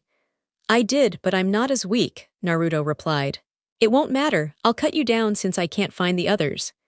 Zabuza growled, summoning 2 water clones. Naruto smirked, clasped his wrists, spreading his palms toward Zabuza. "Lightning beam," he shouted as a yellow bolt shot out. Zabuza cursed and jumped aside, freeing Kakashi from the water prison. The clones were hit and dissipated. Kakashi coughed, then regained chakra control, standing atop the water. "Go take a break, Kakashi. You're too exhausted to keep fighting," Naruto said firmly. "Kakashi, you can't possibly face him alone, Naruto. You're just a genin," Kakashi protested. "I'm pretty sure Kurenai-sensei already told you I'm no ordinary genin," Naruto replied confidently. "But still, no arguments, just watch. If you think I'm in real trouble, jump in any time." Kakashi hesitated but finally nodded and stepped back. "Heh, kid, not bad, but you're crazy if you think you can handle me solo," Zabuza sneered, having just recovered. "Who said I'm here to fight you?" Naruto asked, raising an eyebrow. "Zabuza Mamachi, I'm challenging you to a duel, only blades and 1 ninjutsu each." Suddenly, 2 swords materialized in Naruto's hands. The left blade gleamed blood-red with a blackened orange hilt, adorned with a fox head at the base. The right blade was jet black with a crimson and purple hilt, featuring a dragon head at the bottom. Both weapons were razor-sharp and deadly. Zabuza chuckled, "You know, kid, I used to be one of the 7 ninja swordsmen, but I'll humor you and accept your challenge." He gripped his massive sword and assumed a battle stance. Naruto smirked and mirrored him. "I have one condition," Naruto said. "What is it?" Zabuza asked. "If I win, you and your little companion in the trees will hear the proposal I have for you," Naruto explained. "How do you? I'm a sensor ninja," Naruto interrupted. Zabuza nodded slowly. In a flash, their swords clashed. Zabuza was taken aback by the blonde's speed and strength. A genin shouldn't move like that or be able to wield Kubikirabacho with such force, yet Naruto didn't flinch. They traded blows before jumping back. Zabuza sealed his sword to his back with chakra, formed hand seals, and shouted, "Water style. Water Dragon Jutsu." A massive dragon of water surged forward, crashing where Naruto had stood moments before. "Too easy, kid," Zabuza said, eyes widening as he felt a hand grip his shoulder. The last thing he heard was, "Missed me," before Naruto struck a pressure point in his neck, knocking him unconscious. Haku appeared beside Zabuza, preparing to vanish with him, but Naruto stopped her. "Wait. I know you're Zabuza's ally and you heard our conversation. We won't harm him. I just want to talk," Naruto said. Haku hesitated but kept her guard up, secretly forming 2 ice senbons in her hands, something Naruto noticed. Team 7 was stunned. They had watched everything from behind Kurenai's genjutsu and couldn't believe their eyes.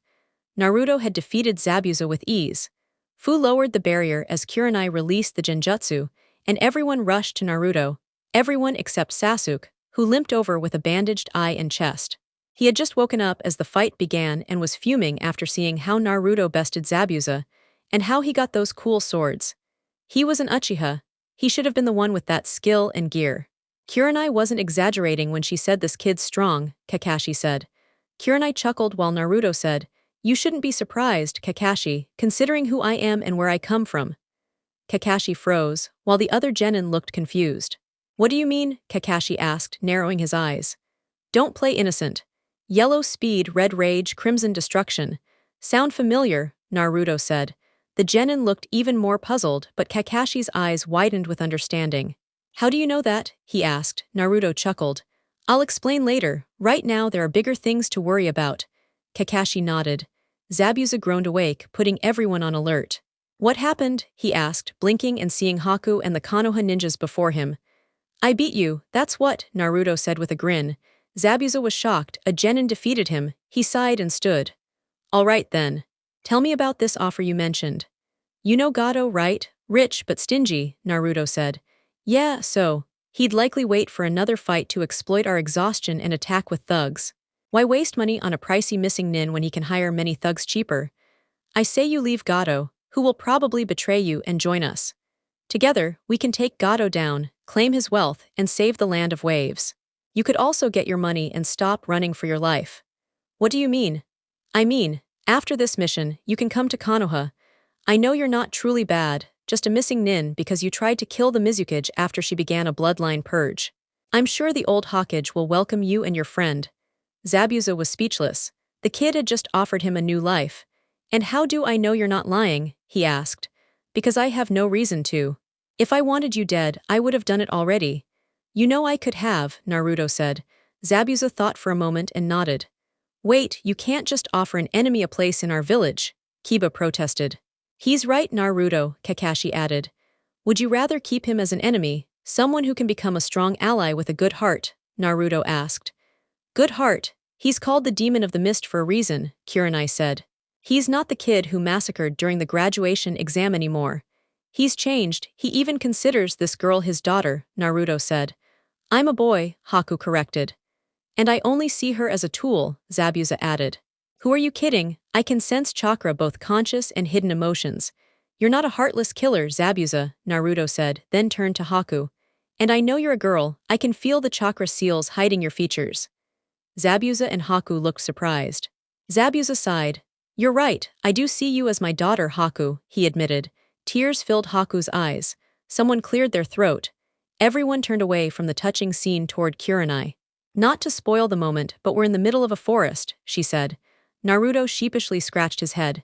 "Hey, Tazuna, can we stay at your place for a bit?" Tazuna nodded.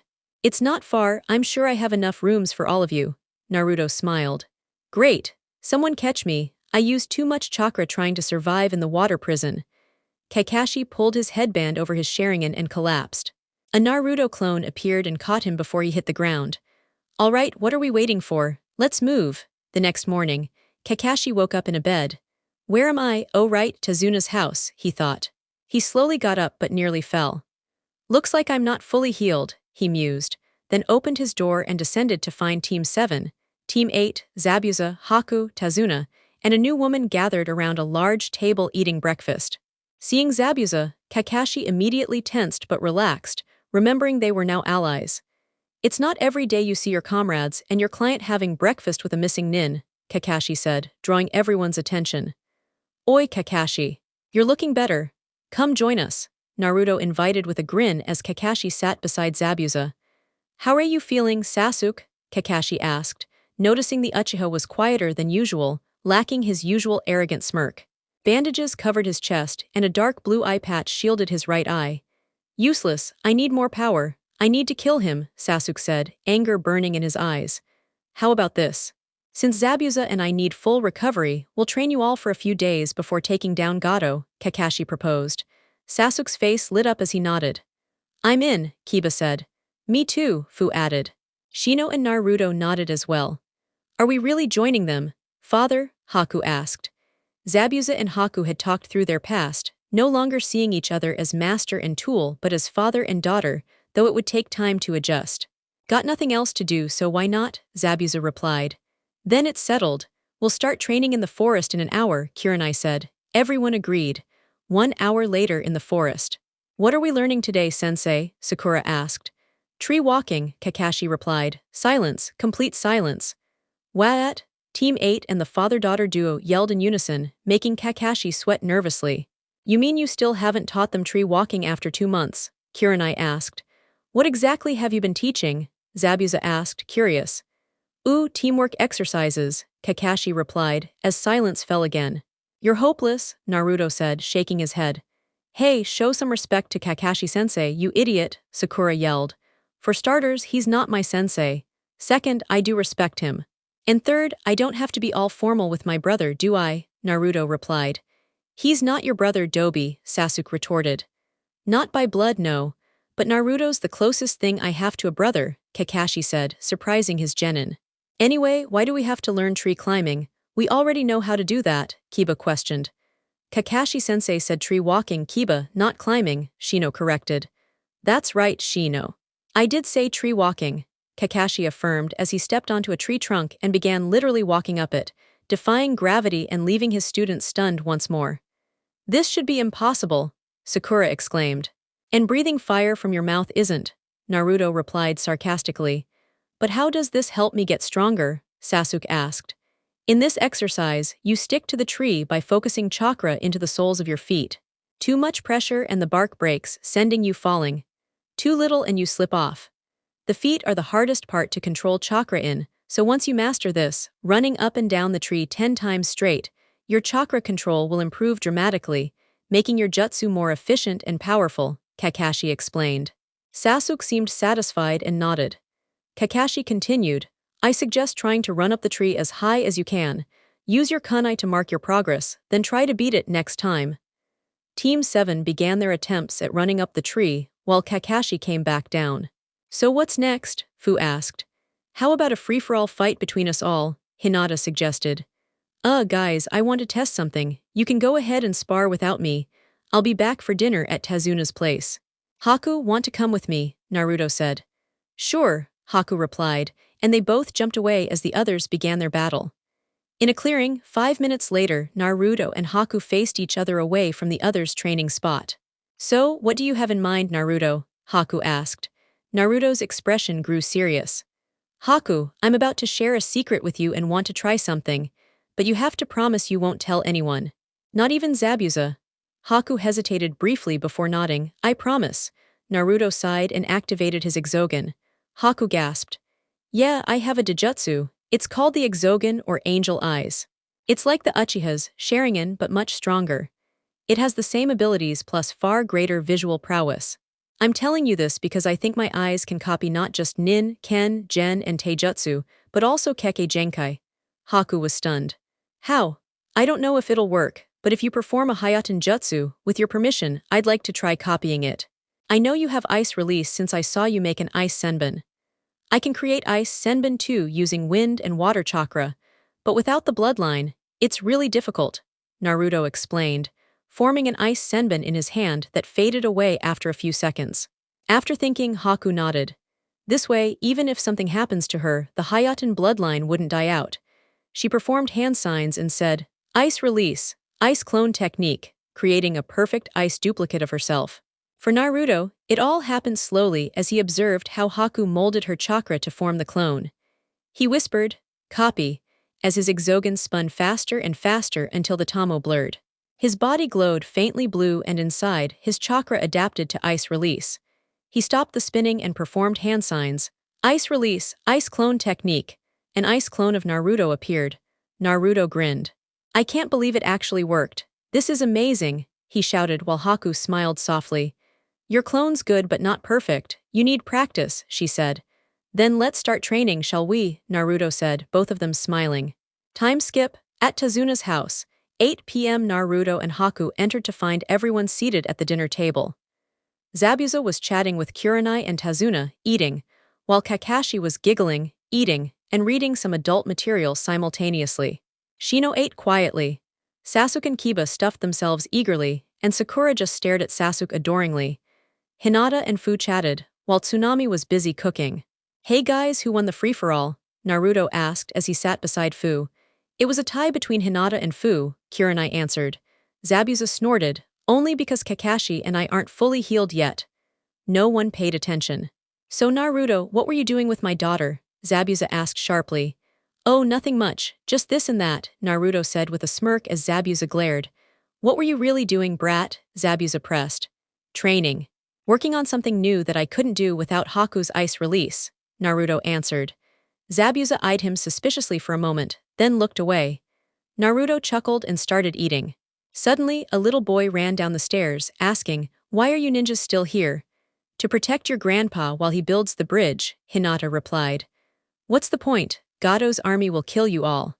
You should just leave and go back to your fancy ninja village and live your cushy lives. I bet you don't even know what real suffering is," the boy shouted. Zabuza and Naruto exchanged a glance and burst out laughing. Even Hinata and Fu giggled. "What's so funny?" the boy asked. Everyone immediately stopped and glared, making him flinch. "What's your name, kid?" Zabuza asked. "Inari," the boy replied. "Well, Inari, what happened to you to make you lose all hope?" Fu asked gently. Inari wanted to run upstairs and cry, but he couldn't move. "My father was publicly executed for standing up against Gato," Inari said. "Oh, so he died a hero then," Naruto said, making Inari flinch as tears formed. "Naruto Baka, shut up. What do you know about suffering? Stop being so heartless," Sakura shouted. Naruto glared at her, making her flinch. "That's the most ironic thing I've heard all day," Naruto chuckled and turned serious again. He pointed at Hinata. Hinata was banished from her clan at 7 for not standing up to a Jonin in the middle of the night when she was just a kid. He pointed at Fu. Fu came here at 7 because her village hated her for no reason. She was ignored, beaten, and nearly assaulted by drunk adults. Sasuke, arrogant as he is, knows more suffering than you, Inari. His clan was wiped out by his brother overnight. Kakashi lost his teammates, sensei, and parents. Zabuza is hunted by his own village for trying to prevent civil war. Haku has only one family, Zabuza, and it's not even by blood. Do you think we don't know suffering? Silence filled the room until Tazuna asked, "What happened to you, kid?" Naruto cackled maniacally, then stared at Inari. "Nothing much. My parents were killed the day I was born, stabbed by a demon that attacked our village years ago. The same demon was sealed inside me to protect the village, but guess what? I saved the village and got kicked out of the orphanage at 3. I lived on the streets alone for 2 years, beaten almost every day, especially on my birthday, when people hunted me down and tortured me till I couldn't scream or cry, till I nearly died. People tried to kill me more times than I can count. The Hokage finally found me and gave me a place to live when I was almost 5, but even then, villagers attacked me. Nobody would sell me anything or only sold rotten food at triple the price until the Hokage threatened their businesses. My life improved only when Fu, Hinata, and a couple others came into it. Until then, I was miserable.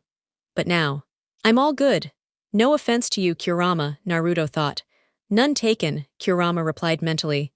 So, if you think you've suffered, Inari, remember some people had it worse. Stop whining about your dad's death and do something about it, Naruto said. I'm going to blow off some steam, I'll be back late. He left as Inari ran upstairs, tears in his eyes. Why did Naruto Baka lie? He didn't have to make Inari cry, Sakura screamed. He wasn't lying. If anything, he was sugarcoating. Inari needed to hear it, Kakashi said. Dinner continued in silence. Sasuke thought, what demon was he talking about? The only demon that attacked Konoha was, his eyes widened. Fox demon being hated, being called demon, it all fits now, he has the nine-tailed fox inside him. But the fourth Hokage killed it, right? Right.